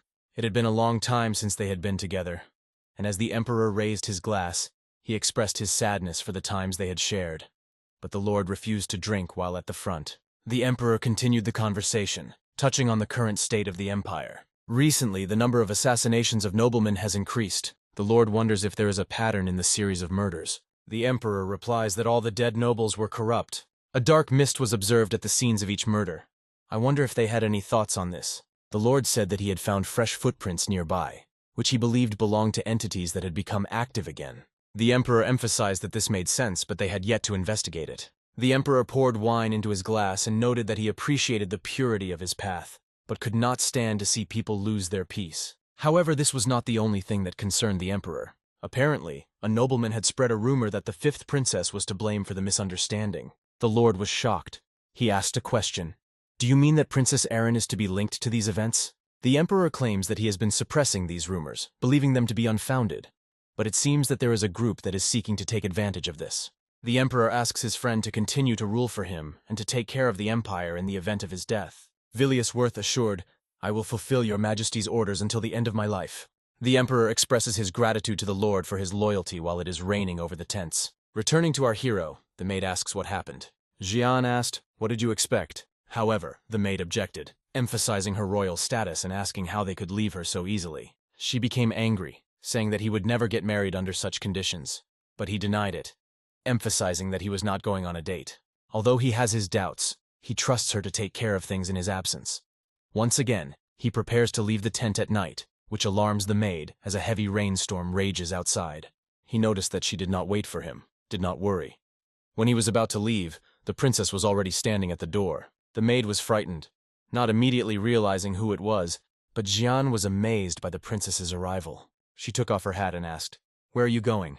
She apologized and offered to discuss the matter if he was free. The maid was amazed by the princess's visit, and a sparkle appeared in her eyes, because she was worried about the future of the boy and dreamed that he would marry her. The Empress's guards surrounded the Cyan's tent, leaving them alone. The girl asks the boy how much time has passed since he arrived at the front, to which he replies that it has been about a month. But the question is why she came to him. The girl paused for a moment, keeping an intrigued look on her face. But the maid, who had been sitting on the edge of the bed and tossing and turning the whole time, was fascinated by the couple. For some reason, the girl asked her to leave, and the boy made the same request. The maid embarrassedly suggested that the guests have a good time, hinting at something exciting. As soon as the maid left, tension was felt. The maid's words struck a chord with the boy, who did not understand how to have a good time with a 10-year-old child. Embarrassed, the girl began to talk, expressing regret for her previous behavior, which she believed was not appropriate for a princess. The boy scratched his head and assured her that she shouldn't worry, and apologized for his rudeness. But the girl replied that she would have done the same thing in his place, adding that although they were the same age, he looked much older. Left alone, the guy finally saw what she was really like. The girl, pointing to herself, asks the boy, "You're going to the academy too, right?" Before he can answer, she responds with irony, "I'm sorry." The girl was deeply shocked, especially by the words, "I can't help you, and I'm not sure if I can be of any help." "If you're just here for friendship, then please leave the tent," the guy replied rudely. Nevertheless, the girl wanted a good relationship, but the guy was cruel. She cried and asked if he thought she was empty and worthless. The guy indifferently ignored her words. She apologized, barely holding back her tears, and admitted that their company had been useless, and said that she regretted the time they had wasted. As she passed him, she said, "I guess I was foolish to hope that they could at least talk." On her way out, she dropped a phrase that deeply struck the guy. "You are nothing like Mr. Ashel." He suddenly grabbed her hand and squeezed it tightly. The girl was shocked and asked, "What's wrong with you? What are you doing?" The guy replied, "Ashel, how do you know my brother?" The girl feels pain. The guy is squeezing her hand too hard. She tells him that she met him last year during a field trip to the Royal Academy. He advised her not to worry about the opinions of others and to fulfill her duties as a princess. At that moment, the hero realized that he could have advised her, but not a single word would have changed his situation. He knew better than anyone else his brother's devilish nature and his manipulative skills in the past. It all started with an acquaintance, and the plan to destroy Princess Erin had been in his mind since childhood. The boy gritted his teeth and asked him to warn her. Suddenly, a stranger interrupted their conversation. His maid ran to them in terror, calling for the young master. The maid screamed in terror, "You have to run away!" Suddenly, the Cyan tent with the princess exploded, turning into small pieces. The demonic creature struck a powerful blow that scattered everything around. The demon suddenly appeared near the camp, causing the knights to be confused and immediately realized that they had to check the safety of the young master in the tent. The monster struck at the place where the children were hiding, and the maid sobbed in terror. She realized that the monster had killed their children. She sobbed, but the monster ruthlessly stifled her tears, killing her hope. The news shook the camp, but not everyone immediately responded to the noise. The Lord Emperor was in the middle of a dialogue, and the noise alerted them. A messenger reported a demon attack on the camp in the border area, where the princess was reportedly staying at the time of the attack. The Emperor ordered all troops to the rear of the camp to ensure the princess's safety. The command was clear, so the troops immediately began to fulfill it.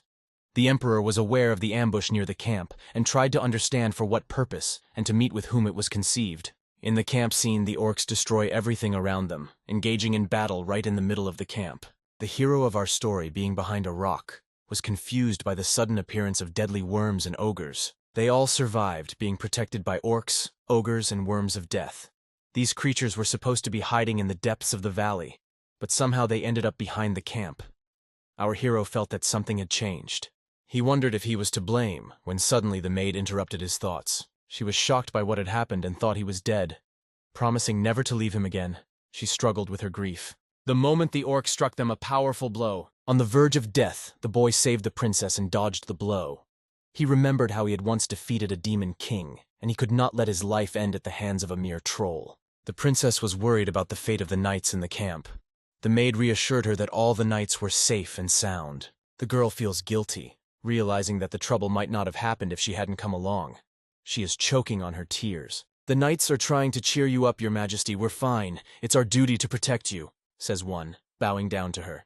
Another promises with enthusiasm, "Your Highness, we will protect you, even at the cost of our own lives." The boy senses danger nearby and warns the others about it. A huge hand appears behind the knight, trying to grab him. It squeezes him like a toy, and blood begins to ooze from his throat. A giant orc monster as tall as a house picked up the unfortunate knight and stood over everyone, causing terror around him.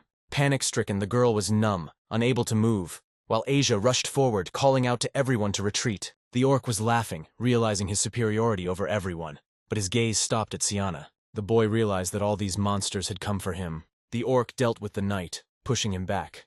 Turning to Cyan, he said, "I'll take care of the troll, and you and the princess should leave this place as soon as possible." The maid speaks to the girl alone. The maid, running away from the princess, urges Mr. Knight to go ahead, addressing a knowledgeable knight nearby. At the same moment, the boy realizes how eager she was to escape. Then, he wonders what happened to her vow to stay by his side. Despite everything, the soldier raised his arms high, trying to strike. Cyan, armed with a saber, throws himself into the fight with determination. With a swift leap, he rises above the monster, striking it numerous times. He wonders why the demons are so drawn to him, as if they sense something special about him. At this point, Karen tells him that he has drunk the blood of an unheard-of number of demonic beasts to gain power, and that's why they can smell him for thousands of kilometers. It would be strange, she said, if it were not so. Cyan, listening attentively, asked, "Did you know all this? And why are you telling me now?" Care gave Lipko a sly smile and reminded him that he needed his body. This moment of the session caught the cunning bastard in her sly ways. He deftly dodged the monster's attack. Picking up a demonic sword, he orders her to shut up, to which Karen asks him to be more attentive. Cyan is standing in front of a huge monster that wants to kill him. Regardless of the number of monsters attacking him, he will fight tirelessly. The giant orc rushes with furious force to hit him. Cyan flew up and ran to attack the orc's head. With a single blow, he took the orc's head off. The huge, high-ranking monster instantly loses its head, and its decapitated body falls to the ground. The boy realizes that he hopes to go unnoticed. Hoping to be invisible, he is about to have a drink, ignoring the presence of the higher-ranking demon. However, when he stepped on the ground, the hero saw a horde of high-ranking demons ready for battle, which promised him more than just quenching his thirst. However, one sight in particular caught his attention. A gigantic monster was perched on a rock. A huge dragon appeared in front of the boy, and he could hardly realize that this giant creature had come for him. It opened its jaws and a bright ferocity poured out of them, but it was not just a toy blade. He encourages him, saying, "This is not a small monster at all. It's probably out for his blood."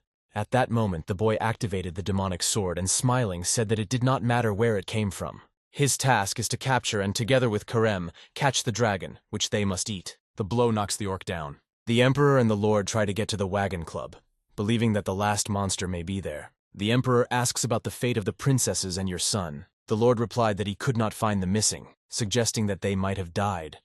However, the Emperor assured him that there is no reason to worry, and that he is confident in their safety. The Lord assures him that the main thing is to find the princess, because she is still very young and he is not in danger. The Emperor was chilled by the Lord's words and asked if it was really his son, because the Lord seemed too calm. The knight ran up to the king, saying, "Your Majesty, we have found the princess." "Are you sure?" he replied. The girl hurriedly approached her emperor, who, seeing her, greeted her joyfully, exclaiming, "Aaron, my daughter!" He hugged her and asked if she was hurt.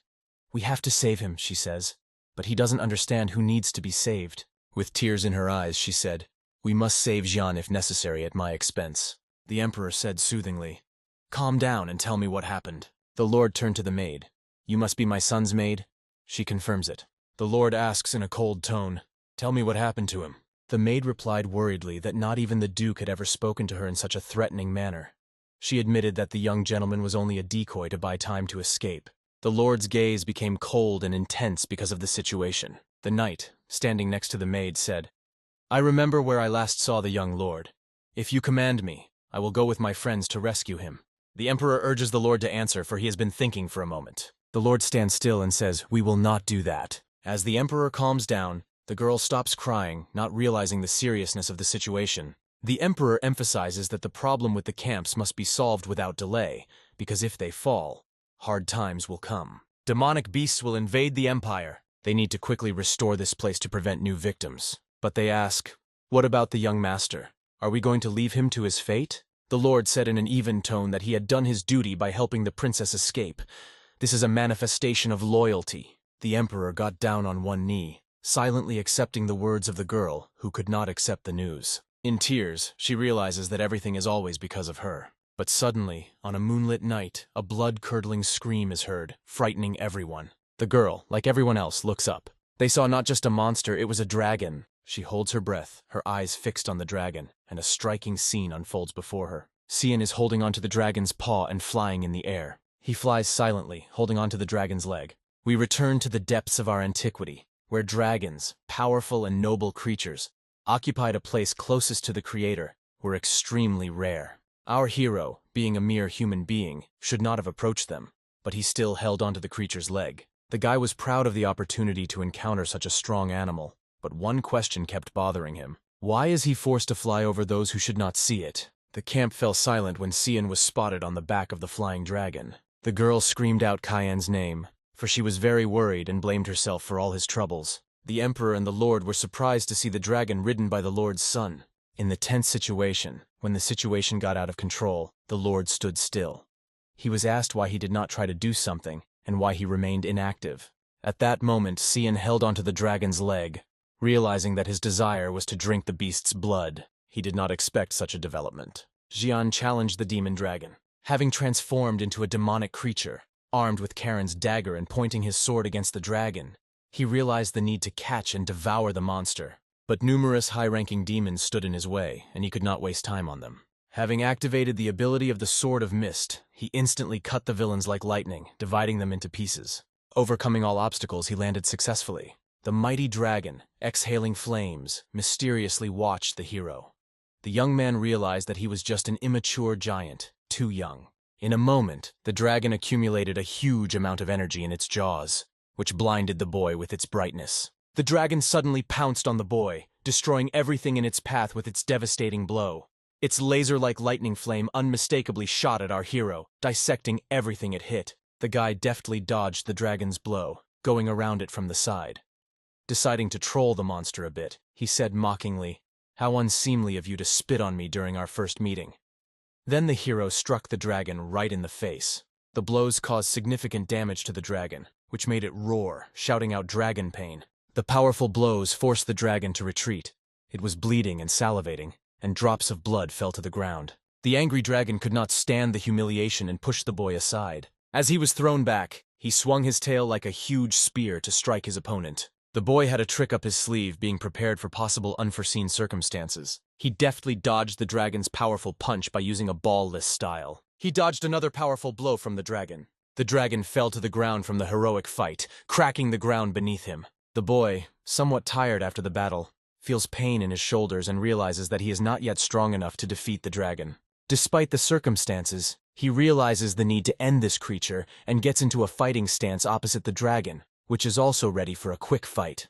The dragon pushed off the ground, flapped its wings, and its rise almost blew Cyan, our hero, away. Having blocked this aggressive gust of wind, he vowed to never succumb to the same trick again. Suddenly, however, he noticed that the dragon began to retreat. Cyan, confused by the lizard's intention to leave him, was not going to let it go. He jumped up high to stop it. He found himself on the tail of the dragon, and flying above the emperor, everyone could see Xiang flying after him.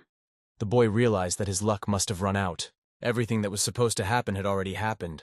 Despite the circumstances, he wondered how he could cope with it. However, Karen suddenly interrupted his thoughts, asking him anxiously why he was not attacking. The guy responded sharply, reproachfully asking if she couldn't see the people beneath them. Karen was indifferent to the people around her, and suggested that I take some action, while the guy responded sharply, expressing his desire for me to cast out the demons. Speaking about the consequences, he said that he would be immediately burned at the stake as a witch. Karen continued to pester, remarking that someone was going to ride the dragon's tail, and the guy replied, "Don't interrupt my thinking, please." Xian watched as his father activated 8th-ranked magic as knightly swords rose above the icon. The boy realizes that the situation is getting tense as his father resorts to using complex magic. He intends to use the mysterious Sword of Heaven, realizing that his son will be in the striking zone. The boy is horrified to realize that his father has used his superpower.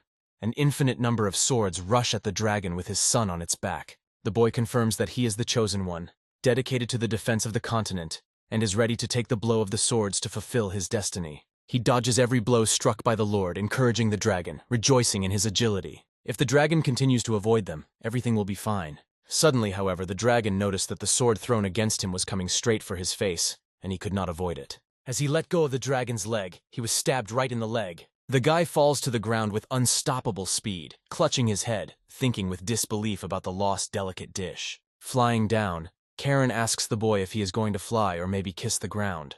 However, the boy is afraid to use the fog because he might be burned. Realizing that her fate is linked to his life, Karen calls him a fool in despair, accusing him of intending to die senselessly. The guy is silent in response, trying to find a solution. However, he catches a great idea. He thinks about it and considers one option.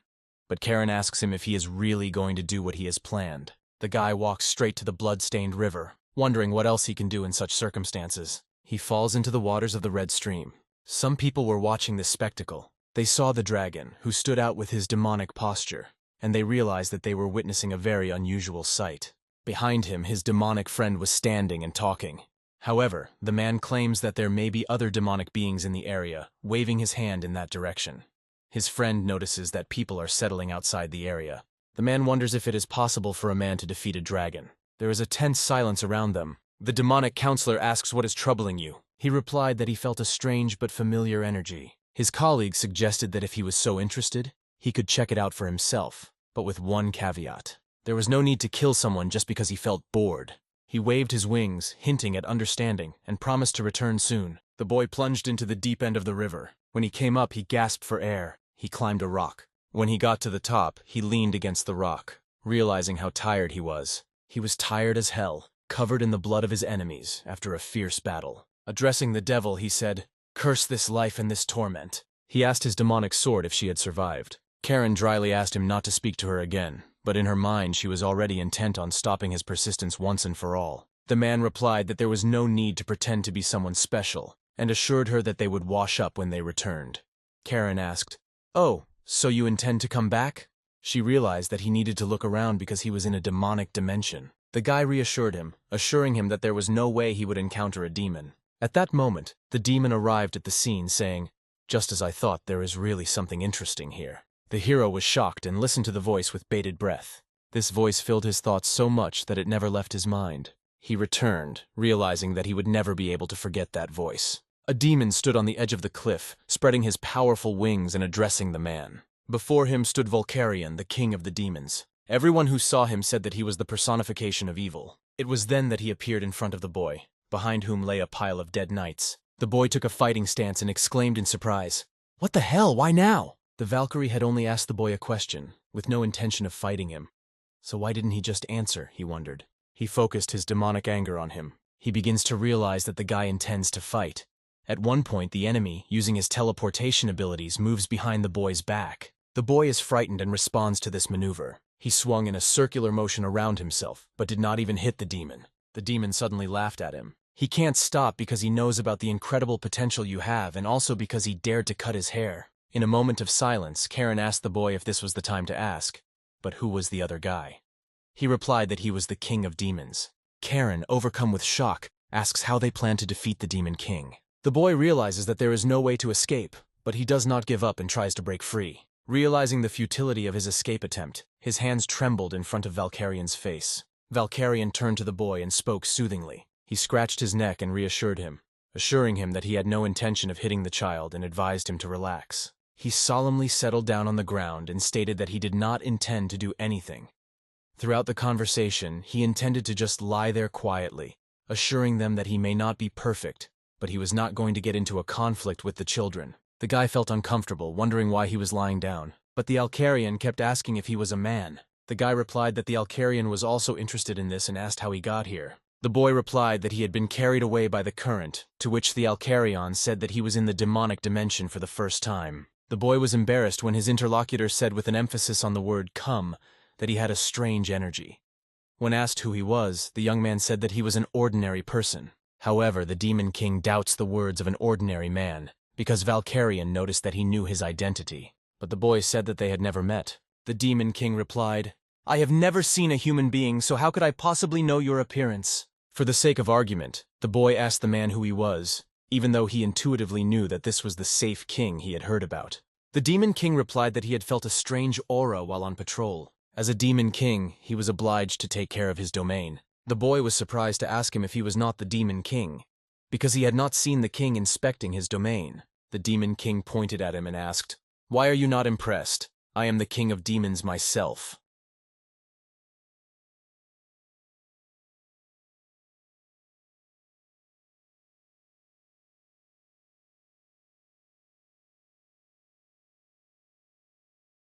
If things continue to go on like this in his simple life, a demonic invasion will soon begin, even though he doesn't look like the kind of person who would pull off something like that. If this is indeed his true calling. The guy is worried about the reasons that prompted him to change, and he asked if he was really a demon king and what he was trying to achieve. Vicarian, a strong and persistent young man, boldly asks the Demon King himself, smiling. "Of course, I want people to live well and always have food," the demon replies. If anyone stands in his way, he threatens to kill them. The news of the demon, or rather the Demon King, disturbed the boy greatly. He plunges into memories, realizing that the resistance lasted only a moment, and he was not mistaken in hearing everything. The terrible truth that Valkyrian was in my life makes me think that since everything is fine now, some incident must soon occur that will trigger the beginning of the invasion. And the guy realizes that this needs to be rethought. The guy offers a deal to the Demon King. He warns that something will happen soon that will put your people in danger. Valkyrian did not understand what he was talking about. He replied that he could not predict the exact events, but that he was expecting an incident that would provoke a great war between humans and demons. The demon lord folded his arms and asked if he was going to attack their land. Yes, that's right, the young man replied, wanting to make a deal. The boy begs him to promise that he will never start a war. The Demon King, however, realizes that the boy is talking nonsense and promises him not to start a war. What can the boy offer in return? Our hero answers that he will help. He will do his best to help him, regardless of the circumstances. The demonic monarch is seriously suspicious of the young man. He stares at him with a demonic pupil, realizing that he is hiding something. The boy tries to withstand his gaze with dignity. In the alcove, he laughingly asks, "What's his name?" Our main character answers that his name is Cyan Vert. The demon assured him of his good intentions, promising that as a ruler of the demonic dimension, he would not attack their lands under any circumstances. At that moment, he flapped his wings. As he approached, he informed him that he would not include too many detailed provisions in the agreement, because the agreement had already been reached. The boy looks at him carefully and realizes all the consequences of his promise. The demon made a deal with him. After a successful deal with the Demon King, the knights noticed the boy. They were surprised to find him unharmed. It seemed like a miracle. The scouts discovered him while on patrol. Our hero was nicknamed the guy who survived the demon dragon. After that, they returned to the farmstead on the border, which temporarily served as a military hospital. Our hero wakes up in the hospital. The girl turned to the Empress, asking for permission to repeat her words, noting that they had already clarified the matter. Slightly embarrassed, the girl uttered the phrase, "He would become her companion, her husband, and definitely her support." The guy blushed, realizing the situation. The Empress felt uncomfortable, but she still dared to tell him. She points at herself and says that Cyan will be hers. The man looks at her wide-eyed and says, "I don't want it." It was unusual for her to hear someone refuse the Empress, but she realizes that Cyans are like everyone else thinks they are. Yet she is only the 5th princess without any power. A man lies in bed. He's having a hard time. He looks at her and realizes that she is starting to annoy him. He knows very well that Princess Erin is a weakling of the imperial family. However, our hero cannot leave the thoughts of the moment that in her collapse of the coming life is the culprit of the plate. He decides to take another course of action and tells the princess that she is absolutely right, and that she is now completely incapable of giving anything in return. Since she has nothing at all, this information hit her right in the head and she got angry. But the guy started to justify himself, saying, "I mean, what's that? He's going to have to take a big political risk." But in spite of his words, he says he will take responsibility and he will take care of her until she gets the results she needs. She doesn't immediately realize what betrayal understands. "You're going to court me." But the guy stresses that it's just a promise, so don't get upset.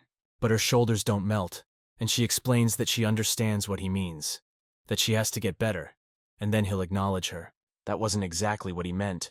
She pointed her finger at him, and she said, "Wait, I don't know when it's going to happen, but you're definitely going to recognize me." The guy is incredulous at how quickly she's getting ready. As she's about to leave, she decides to say one last thing. She blasphemes him for staying alive, but the guy didn't understand her gag until the end. We move to a place somewhere behind the camp in the woods on the outskirts. A man in a fur coat leaves footprints on the snowy surface. He holds up some triangular object that looks like a box and says, he smiles, looks at this object that glows with a magical radiance, and comforts himself that he still has a little more to go. Suddenly you hear the sound of a voice behind him that will kill him. Someone behind him says, "Reynold Crimson. So it was you." And at that moment he stops moving. He can't move. He's like, it's the pyjamas hiding it. Cyan comes up behind him and tells him a small space box, considering the year. Apparently they haven't started selling them yet. An artifact that resembles boxes that have spatial mana amplification and you can put anything in there. This masterpiece seems to have been created by the Magic Council of the Goram Kingdom. Cyan tells him that he's been watching him all this year, because it would be obvious that someone in the Empire is smuggling. He magically envelops him, takes the space on the box from him and says, "That's it. This is how you've been doing it." He contacts the Magic Knight of the Mountain Kingdom, Reynold Crimson. But since the knight was hiding himself, he couldn't understand how this guy knew so much information about him. Our hero holds up this artifact and says, "My name is Cyan Vert." He in front of this person starts shaking out this spatial box, from which a pile of artifacts pile up, with occasional demonic beast bodies. To which the guy makes the assertion that after siphoning blood from the bodies of demonic beasts you smuggled across the border using this cube, and that you should probably have information among the suppliers. But he's yelling at him. "What are you talking about? I don't know anything about this." Cyan replies, "Don't lie to me. The blood of these monsters is already being sold on the black market within the Empire." He recalls the moment when his maid also brought the blood of the Hellhound, most because of his services. He shakes with fear and asks who leaked you the information, and since the man can't just let him go, he ponders looking at him. At this point, Cyan looks at the objects and thinks how eating it all would be hard. The man decides he needs to be killed. He doesn't know how he tied him up, but a bit of the spell is loosened, and he decides to attack. He activates his mana overlay pectogram and activates fire breath, screaming at him to die. Cyan looks on at this spectacle, but the man does not stop for your carelessness. You fall under the bosom of death. Fire breath occupies the entire space, and smoke disperses and burns everything in its path. After that fiery blow, this man thinks, "Man, I almost died, so the rumors about the talented youngest son of the Were family weren't lying after all." After the fire began to dissipate, the man was still sitting in the snow. He relaxed a little because he had lost the spatial box a little more. He didn't expect to be caught just selling it. And then suddenly a black energy began to envelop him. And suddenly his hand is cut off, which bleeds, and the man at that moment realizes in horror that it is his hand that has been cut off. How? He takes it all in and looks and says what the black smoke enveloped his fire. But Cyan didn't care about that blow. When the fire flickered, the man saw him. No sooner had he said a word than Sessions had you by the throat. He pinned him to a tree and said, "Now choose. You either give it all up or die quietly." The demonic guy's face expressed deep concern. There was also a third option of the demonic guy, was he would make the man suffer and then send him to hell. The story moves us to the western edge of the trading post. Cyan decided to make a joke of it, and market life was actively going on in the market streets. The black market was doing well, and one of the merchants noticed that this time there were 2 boxes. The other consoled him, saying he thought we could hold out for another one, thinking it's an elixir. He opens that box and wants to count how many points there are, but what they saw in that box shocked them. In that box was Sir Reynolds' head, shrouded in dark smoke, but who could do such a thing? Our hero watched it from the mountain and watched their reaction. His demon sword Karen asks if you just want to let them go, but Cyan says it's just a warning. Knight Mage of the 7th rank Renal, he was siphoning blood from the corpses of demonic doors without the knowledge of the Empire of the Ears, and he was taking it all to the magical council of the Kingdom of Mountains. The Magic Council of the Kingdom of Gorum is a city in which magic-obsessed people gather to study the very basis of the structure of magic in order to create a new one, thus trying to reach the limit of humanity. But so far, they only make small artifacts like spatial boxes. But with the help of demon blood, they will be and will become in the future the cause of a lot of our problems, and we need to stop them before it's too late. But Care does not mock him, says, "Can you give up the profession of assassin, just solve other people's problems?" To which Cyan replies, "Shut your mouth." But Kara was puzzled by the fact. Why does he look like he's living for the sake of others if he's decided to dedicate this life to himself? To which the guy replies, "I just don't want others to use a whole lot of demon blood. We're moving to some place in the Ushif Empire." In the room, we see his older brother has some kind of note for him. He reads it, and it says his brother went to the front with his father. Next to him in the bed lay a beautifully beautiful girl who covered her body with a sheet. She says, "You're about your brother." To which he replies yes, to which he makes him anxious, and it seems he will have to face him, for he gives him no rest. The story continues from the moment the trunk of belongings closed, and the maid happily exclaims that at last the hellish life at the front is over. She was so glad Cyan was going to the academy, and that he would definitely be better off than at the front, but he had a different opinion. He thought he seemed to be swapping one hell for another, because the academy is not what Emily thought it was. It's just a stage for all sorts of political ploys, and there's jealousy in the air there, and learning is not the first priority. Emily didn't stop to be happy for her mentee. She was rubbing the boy's face with her thoughts that the instructors at the academy were very good, and she couldn't wait to see how she would meet those instructors. She hopes that if she dates one of the instructors she will find love, but the guy remarks that she either wants to go to the academy with him, or that yes, who will take her. Why does the unassembled guy go down the carriage stairs? He's walking around the academy neighborhood and sees someone heading towards him, and then he notices his longtime acquaintance, his brother, who upon seeing him, trembling with fear, he only wanted to say hello to him, but he quickly ran away from him because he was scared to death of him. Karen couldn't resist asking who the idiot is. The guy says, "It's a crane with my stepbrother. You don't have to worry about him." Karen suggests that he has a strained relationship in his family, but the guy denies it, though he certainly agrees that he has a friend. As soon as he opened the door of the academy, servants bent down beside the red carpet for him to greet young Master Cyan. He realizes that they hadn't even looked in his direction before, and now they're even meeting him, whether it's his father coming here or his blue-tack brother. As he opens his room, he realizes that there have been a lot of changes over the year, and it's not for nothing that he's worked so hard. Turning the doorknob, he began to feel a terrible energy. He lights up with a sense of vengeance and realizes that he knows this energy and there can be no mistake. He opens the door knowing who it is. He knows that behind that door is undoubtedly him. And so he's met by his brother, who says it's been a long time since they've seen each other, smiling at him. The guy barely calmed himself down because he was dying to get even with him and had a lot of hatred for him. Brother asks, "You don't remember me?" "Well, I guess it's not surprising since the last time I saw you was when I was on my way to the academy." He looks at him. His eyes light up. Cyan can't contain himself. He wants to kill him. A demonic feeling envelops him and he pulls out his demonic sword and wants to kill him. But suddenly his arm is wrapped around some woman who stops him. That was Karen. She says if you kill him, you're gonna get your skull bashed in. Get it together. There's no profit in killing him now. Cyan's eyes began to fade. He closed them and decided to calm down. Instead of killing his brother, he bowed to him and said, "I am the youngest son of the Vert family. I greet my elder brother. My brother thinks that's how you remember me." Something I'm not answering. How can I not remember you, my brother? His brother puts his hand on his head and says he's glad. Honestly, he was even afraid that he had already forgotten him.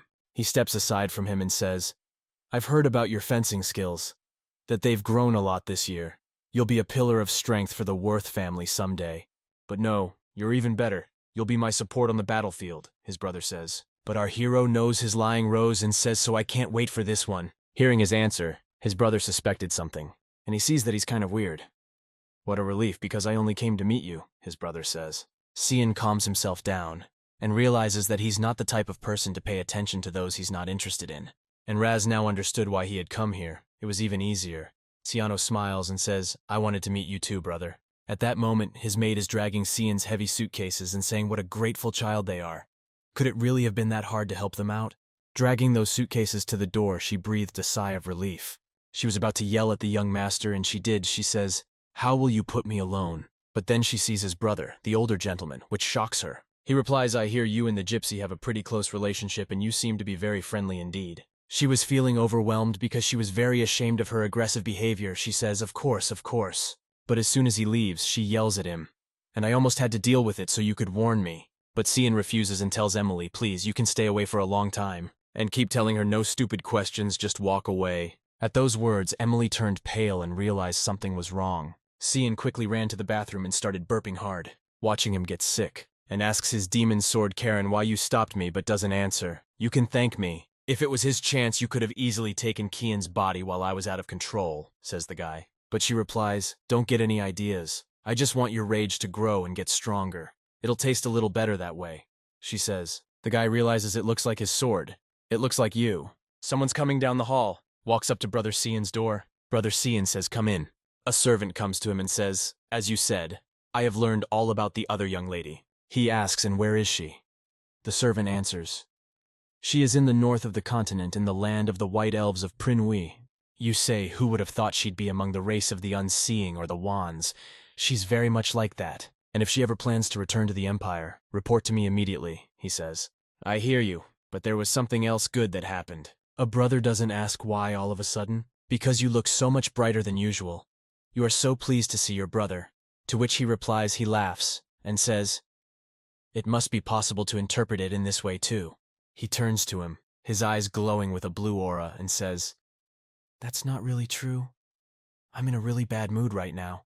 Prasuga notices that things are pretty scary and says, "I'm sorry, I didn't see the obvious." His brother noticed that his eyes were his brother Xian's eyes. It was as if he had met the enemy, or he had misunderstood everything after all.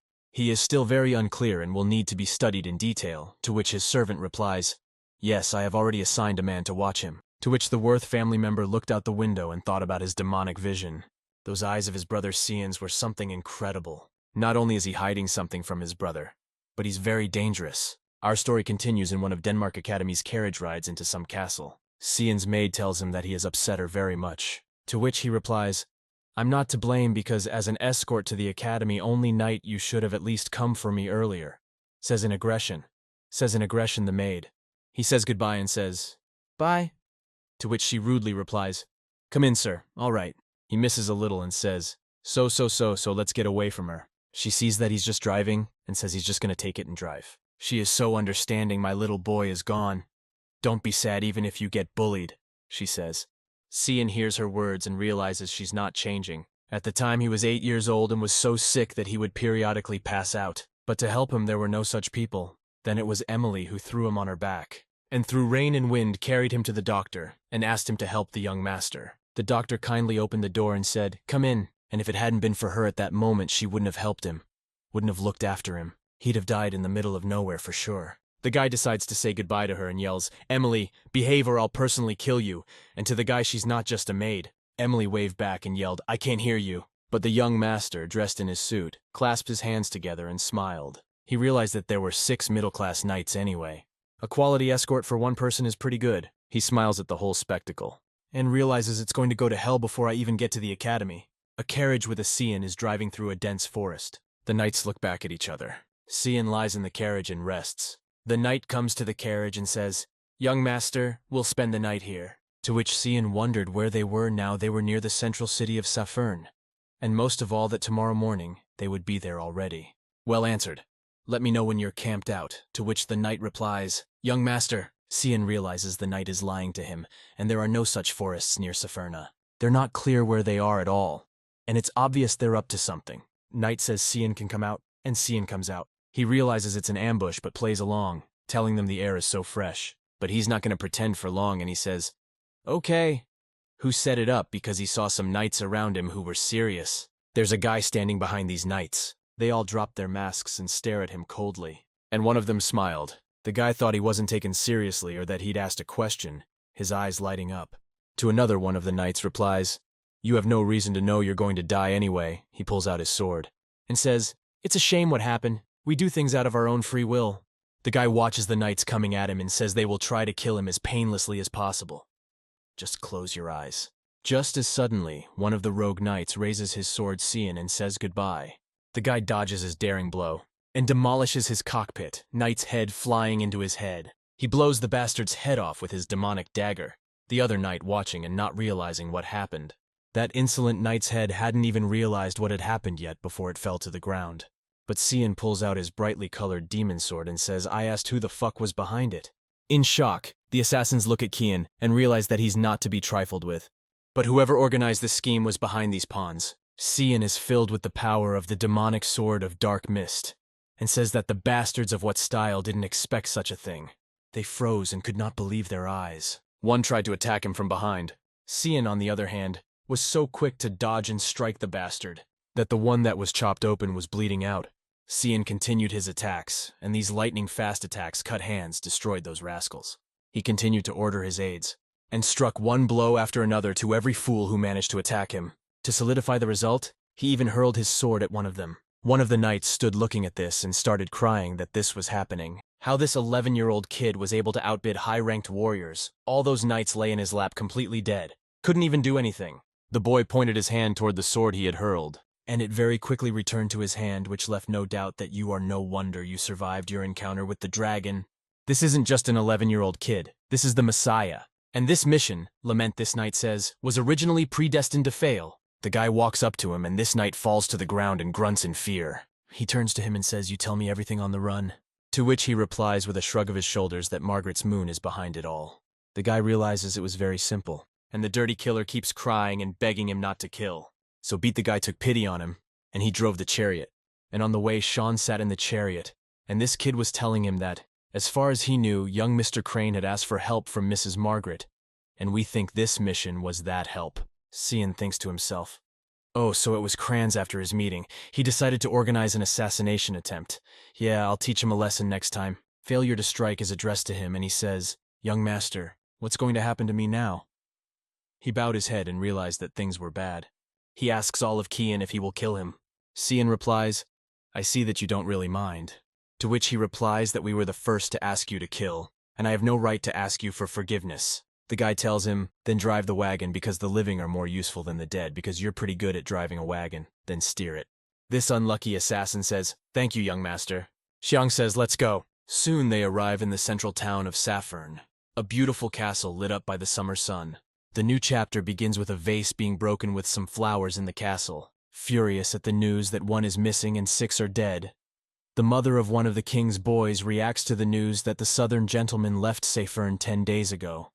She covers her mouth in horror and says, "You said there would be no problems. How could this happen?" To which the servant replies, "We have underestimated the young master." She is horrified to realize that you have failed to dispose of some child. To which he replies that it pops up later. "So I think someone is covering. If you give us another chance, I'll send someone to the academy." She says that's enough. If we fail again, he could hurt her son. And she recalls his words with horror. "I'm sure you want your son to end up with all his limbs, right?" She clenched her teeth and said, "Do nothing more." The servant understood her task, but she also reminds us that no one can know about it. Kill anyone who knows about it. The servant closes the door. We realized her assignment, but it was overheard by Cyan's brother's agent. Moving on to our hero, who is riding in a chariot and realizes that he left 10 days ago. And the knight who wanted to kill him is now actively helping him. The guy realizes that he thinks he doesn't know he's still alive, and it looks like he'll make it to the academy, no problem. It's unclear, of course, what he's going to do about Brian. But one way or another, he's helping him. And that's not a bad thing. He woke him up and told him they were here.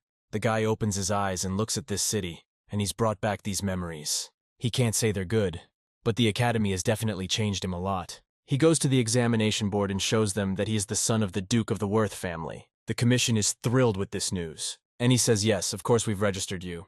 Come to the dorm and wait a bit. In 2 days you'll have an entrance ceremony for the elementary test." To which the guy responded, "I heard you right." They give him an envelope with a key that shows there is a diamond in it. He chokes up and asks me if I got you right. You didn't get it wrong.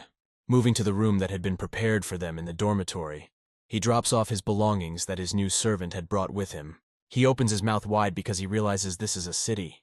Not just the usual socializing of a huge royal chamber. No one from his family has ever been put into the royal chambers. There is definitely someone behind it. The guy looks at his new servant and says, "That's all the luggage," to which the knight replies, "Yes, that's all you had." He puts his hand in his pocket and says, "I got to the academy. The luggage is already in the room, really."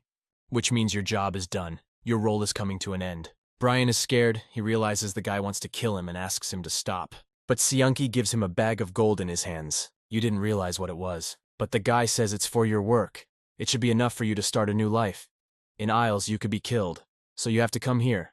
But I'm not stopping you, of course. Goodbye. Brian doesn't know what to say to the guy. He's silent for a long time, and then falls to his knees and says, "I am Brian Kendrick, Knight of Velis. I ask permission to serve you for the rest of my life." "Boy, are you really a knight? I thought you were a coachman, but you're a knight." He says, "I have a low rank, so I was a coachman on the mission. My father always told him that if I met a truly worthy man, I should go into his service." But the guy replies that it's pretty stupid. Says, "Why you say that?" The guy rises above him, his eyes glowing. He says, "How do you know I won't stab you in the back in the future?" To which the knight replies, "So if it's so, never mind." The guy puts his hand on his shoulder and says, "Don't even think about crushing me." He walks into his chamber and says, "I don't want to go to the test." He has accepted the knight's offer. Brian is thrilled to have such a ceremony. Moving on to the Royal Academy, Dean's office, the Dean reacts to the new thought that they have quite a few talented applicants this year. He looks out over this landscape of students who have spread out in his academy. And one of the prebods moves into the office of the one blessed with the white glow. It was Aaron Severus, who elegantly appeared in the room. Next it was Set Shaharkin. All these instructors wielded their powers. The principal looked at them all and realized, "Oh, those kids are amazing." But there was another one who was a Cyan Vert. His main element was darkness, and his level was with. Even Lisa Ward, who is referred to as a godchild, didn't have everything with the element of water after graduation. Interestingly, even a child of all-round talents cannot match his younger brother. Such a judgment comes from the Dean of the Royal Academy, Kendall Kizel. Well, anyway, the instructor replies that his element is darkness. Perhaps they are assuming his talent is quite dark. Still don't look at his form and realize that they've heard that Cyan Vert has taken up residence in the royal chamber.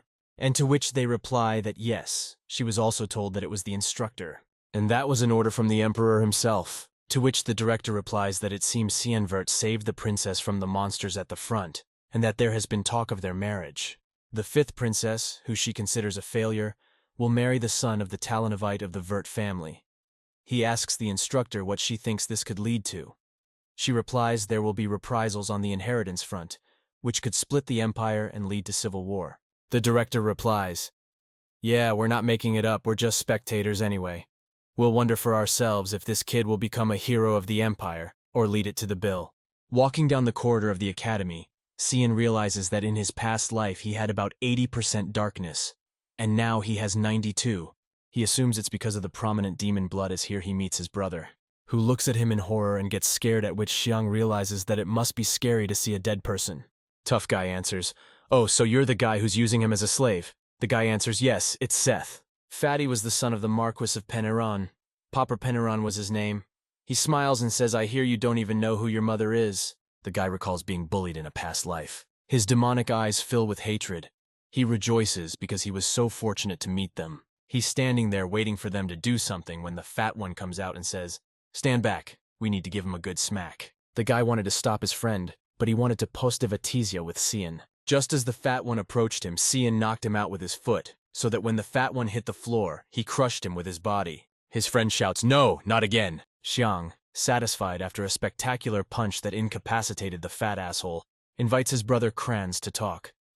Cyan's expression is a mixture of determination and calm, as if he already knows what he's going to say next. Xiang puts his hand on Kranzu's shoulder, who is now filled with fear and tears as he fears another humiliation from his older brother.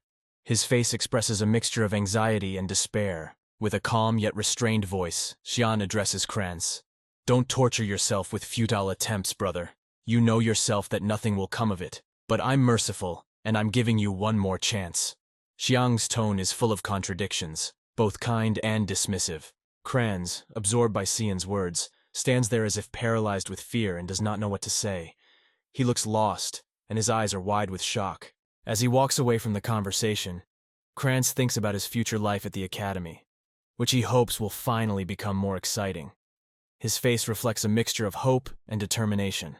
The scene shifts to one of the academy's science classrooms, where sunlight floods the room, creating an atmosphere of new beginnings and possibilities.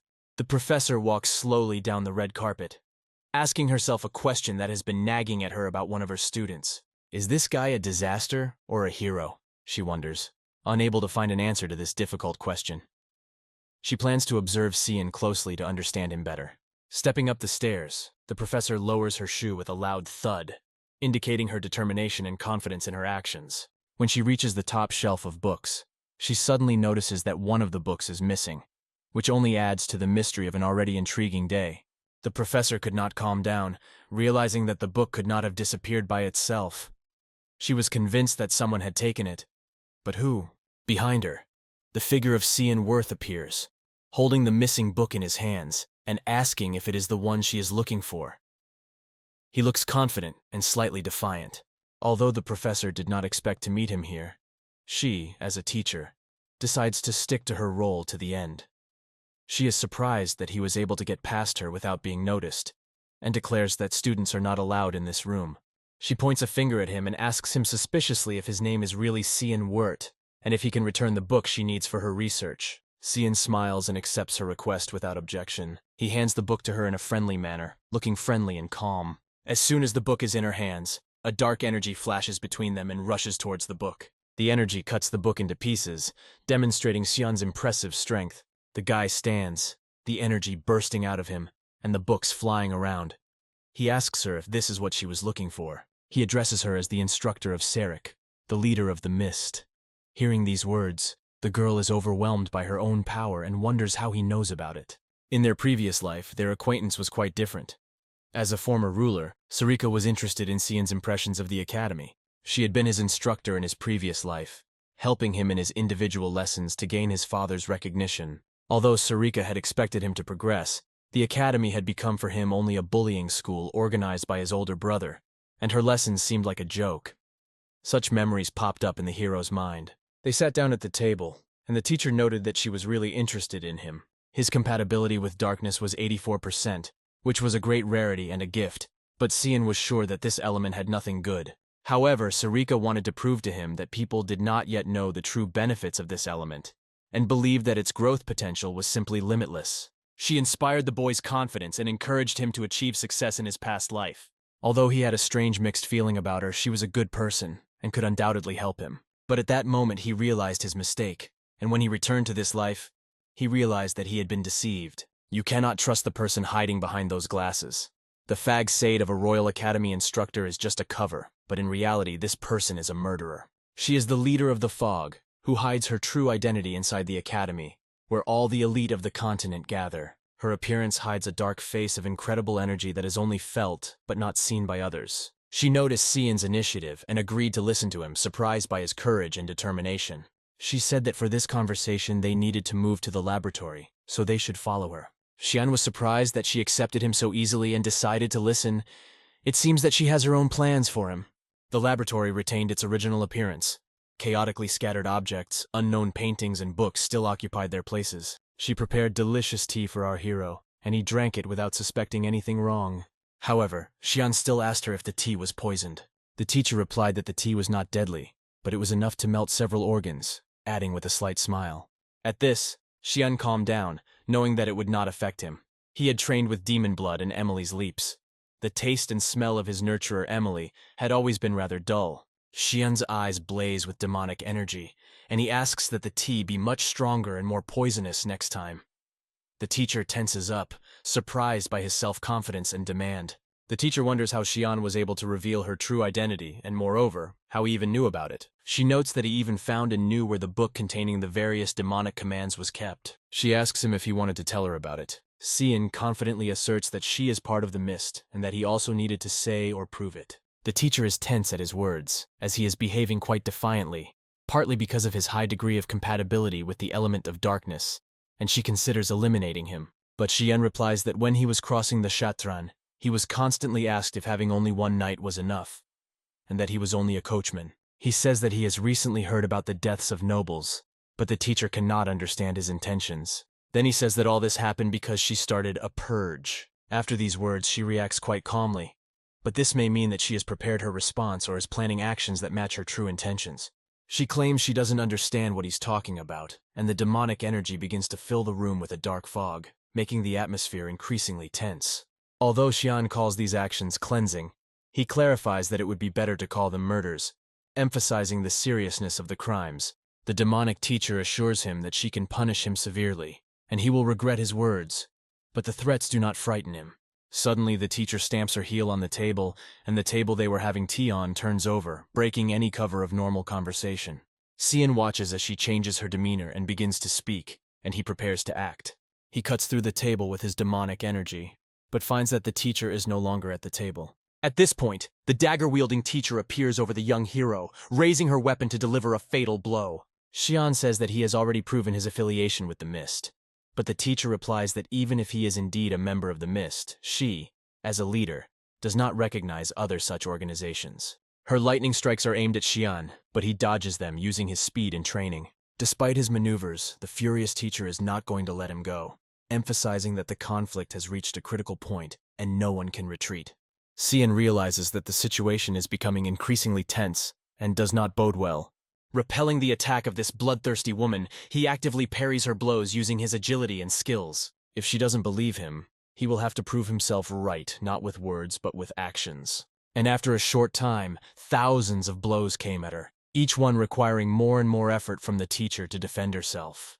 At one point, she decided to stop it all and shouted at him to stop. When she saw the sword in Cyan's hands, she could not believe her eyes. This weapon was something special. It was a weapon that could only be used by the one chosen by Eru the Demon Blade, Kairam, and finally she recognized it. Looking at her, the boy sees that she understood everything, the truth about its identity. The teacher was still searching for information about the heir to the true city, and Cyan's sudden appearance in her life raised many questions.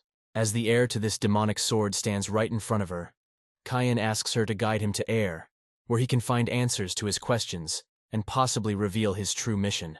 We are transported to the magnificent streets of Louvain, bathed in darkness, where every detail exudes mystery and antiquity. The evening setting and soft light from the lanterns create a special atmosphere, emphasizing the magic of the moment. Cyan and his new teacher are standing in front of a closed door. With a wave of her hand, she activates the pectogram, which opens the lock, sealed not only with a key but also with magic. In a second, the lock collapses, the door opens, and children in hero cloaks appear before them, as if from another world. The leader of the Dark Mist asks Cyan if he was surprised by the technology used in such a place, and informs him that this is the Mist's base. This place also contains the altars necessary for his mission, but the teacher says that she cannot go further with him. He must go this way alone. This is a unique dimension created by the god of mist. The boy goes inside, ready for further trials. From the inside, the space turns out to be much larger than it looked from the outside. The dark, cold tunnels are terrifying, but Cyan is not going to back down. Despite the difficulty of the path he has to travel, he realizes that the danger is right there, close by. He feels daggers flying at him, aimed at his life, and successfully deflects them, ready for any challenges he has yet to face. Cyan sees himself surrounded by demonic entities with swords, eager to do him harm. He realizes that this is too much for an initiation ceremony, even by the standards of the mist. There is no turning back. He activates the battle against these villains, preparing for the inevitable clash. These monsters begin to strike him with powerful blows, but he skillfully repels them, demonstrating his warrior skills. The demons quickly realize that this guy is not as easy as they thought, and the blows he deflects are already flying back right into their heads. But they, as representatives of the dark mist, also don't give up without a fight and are in great shape, ready to keep attacking. They are amazed at how he has deflected their daggers in such a short time, which shows his high skill and speed. One of the demons, feeling threatened by Cyan, decides to activate the expansion of a secret technique, increasing his chances of victory. In response, demonic entities from different sides begin to attack Cyan with deadly intent, trying to overwhelm him with numbers and strength. However, Cyan has his own trump cards. The demonic energy of the dark mist begins to fill him, and he activates his secret technique, which gives him even more power. This shocks the demons of this dungeon, as they can't believe that such a young boy can show such power and confidence in battle. By unleashing a huge wave of bloodthirsty lust, the boy completely dispels doubts about his false presence in these tunnels, demonstrating his true power. This secret technique that turns bloodlust into physical form is available only to assassins. It allows you to attack the enemy with unexpected ferocity and efficiency. The soldiers defending the dungeon find themselves unable to even breathe after his devastating attack, remaining completely paralyzed. In just a few seconds, he knocks them out, and the boy realizes that they will not be able to recover quickly. However, a new obstacle appears in front of him that requires his attention and strength. Ahead of him stands a figure who appears to have a higher rank. This figure exudes authority and power. Not wanting to waste time on unnecessary negotiations, he grabs the Sword of Mist and prepares for action. Activating the superpower of the invincible roots of the great tree, he sends a powerful wave of energy against his opponent. However, this opponent seemed to be prepared for such an attack, and starts moving forward towards Cyan, showing his readiness to counterattack. He easily stops the guy's attack, stopping it with one well-aimed punch, demonstrating his superiority and ability to control the force, which shows his vast experience and skill in combat. Cyan quickly realizes that his opponent is not so simple, but who could be strong enough to stop his technique? When they clash, the warrior's mask falls off, and an unexpected truth is revealed. It turns out to be Sarik's teacher, who admits that he has adapted her technique, and now she can't wait any longer. The guy is surprised and worried why Sarika deceived him, trying to understand her motives. A gleam of excitement appears in Sarika's eyes, as she wants to feel the true power of the heir to the sword. In response, Cyan activates the 8th form of thick mist, attacking and knocking Sarika back. Even by ruffling her flawless hair, he demonstrates that he is a strong opponent and will not go down without a fight. She notices how fluent he is with the dense mist forms and the dark sword, and this makes her even more interested. However, Cyan is not up to it. He starts to run away from her, as he has more important things to do. But Sarika does not intend to back down, because she wants to feel his true potential. As he runs away from Sarika, the boy wonders what motivates her so much, as she seems intoxicated by this desire to feel his power. Cyan is determined to fight to the very end, knowing from his own experience that the battle can only end with the death of one of them. This thought fills him with determination. He is chased by Sarika, who, screaming, asks him to come back and asks if this is what he wanted. To stop Cyan, she activates Sword of Mist Raging Mist Storm, which comes down on the guy with full force. As he deflects these blows, he claims that he is not who she thinks he is. The teacher says that this is a dimension created by Arrow, and no one here can see his energy, so he doesn't have to worry about the consequences of his actions. Cyan realizes that she won't back down so easily and decides that he can use any of his techniques. Although he may accidentally kill her, he knows that she wanted it that way when he is once again enveloped in the demonic fog. But suddenly something unusual happens in his body. He falls to the ground, numb, and Sarika looks on in confusion. His demonic self, Karen, materializes next to him and says, "I knew it, you can rest now." The teacher sees Karen and recognizes her immediately.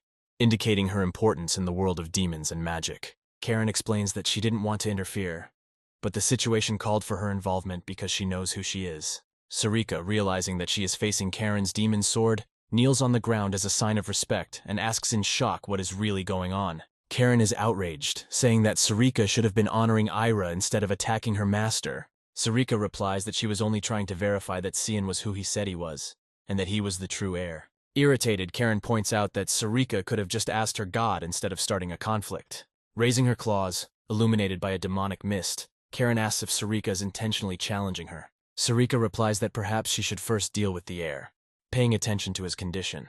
Karen turns around and sees that Cyan is dying at that moment. She reacts with anger and frustration, asking him why he is dying. The leader of the Dark Mist notes that Sarika has appeared in her full form, which could have unforeseen consequences for Cyan's condition. Sarika expresses concern that using the full form is not an effective method, as it takes away the life force from the wearer. Karen, picking up Cyan, tells him that dying is not worth it.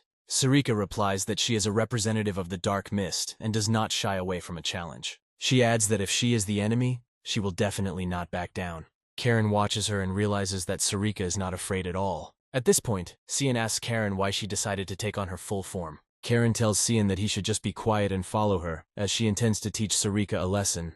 The teacher replies that she is honored to be fighting Karen. Karen looks at her and says that she hopes that after the fight, Sarika will not beg for mercy. Sarika expresses that she will be happy if Karen can push her to the limit of endurance, demonstrating her readiness for a brutal test. At this critical moment, a loud voice is heard, echoing throughout the room, shouting, "Enough!" Suddenly, a portal opens, and the bright energy of the portal illuminates everyone present, leaving them in a state of light and wonder. Cyan instinctively realizes that something unusual is happening, and this is probably the Ira he has been searching for so long. A figure appears from the portal and informs him that the heir must be sent to the altar, and it turns out that it is Eru. Cyan sees his way to the goal and finally has the opportunity to meet the god of darkness, Iru. Iru is a powerful god of darkness who can provide Cyan with endless possibilities, or even just meeting him promises to be useful and change his fate.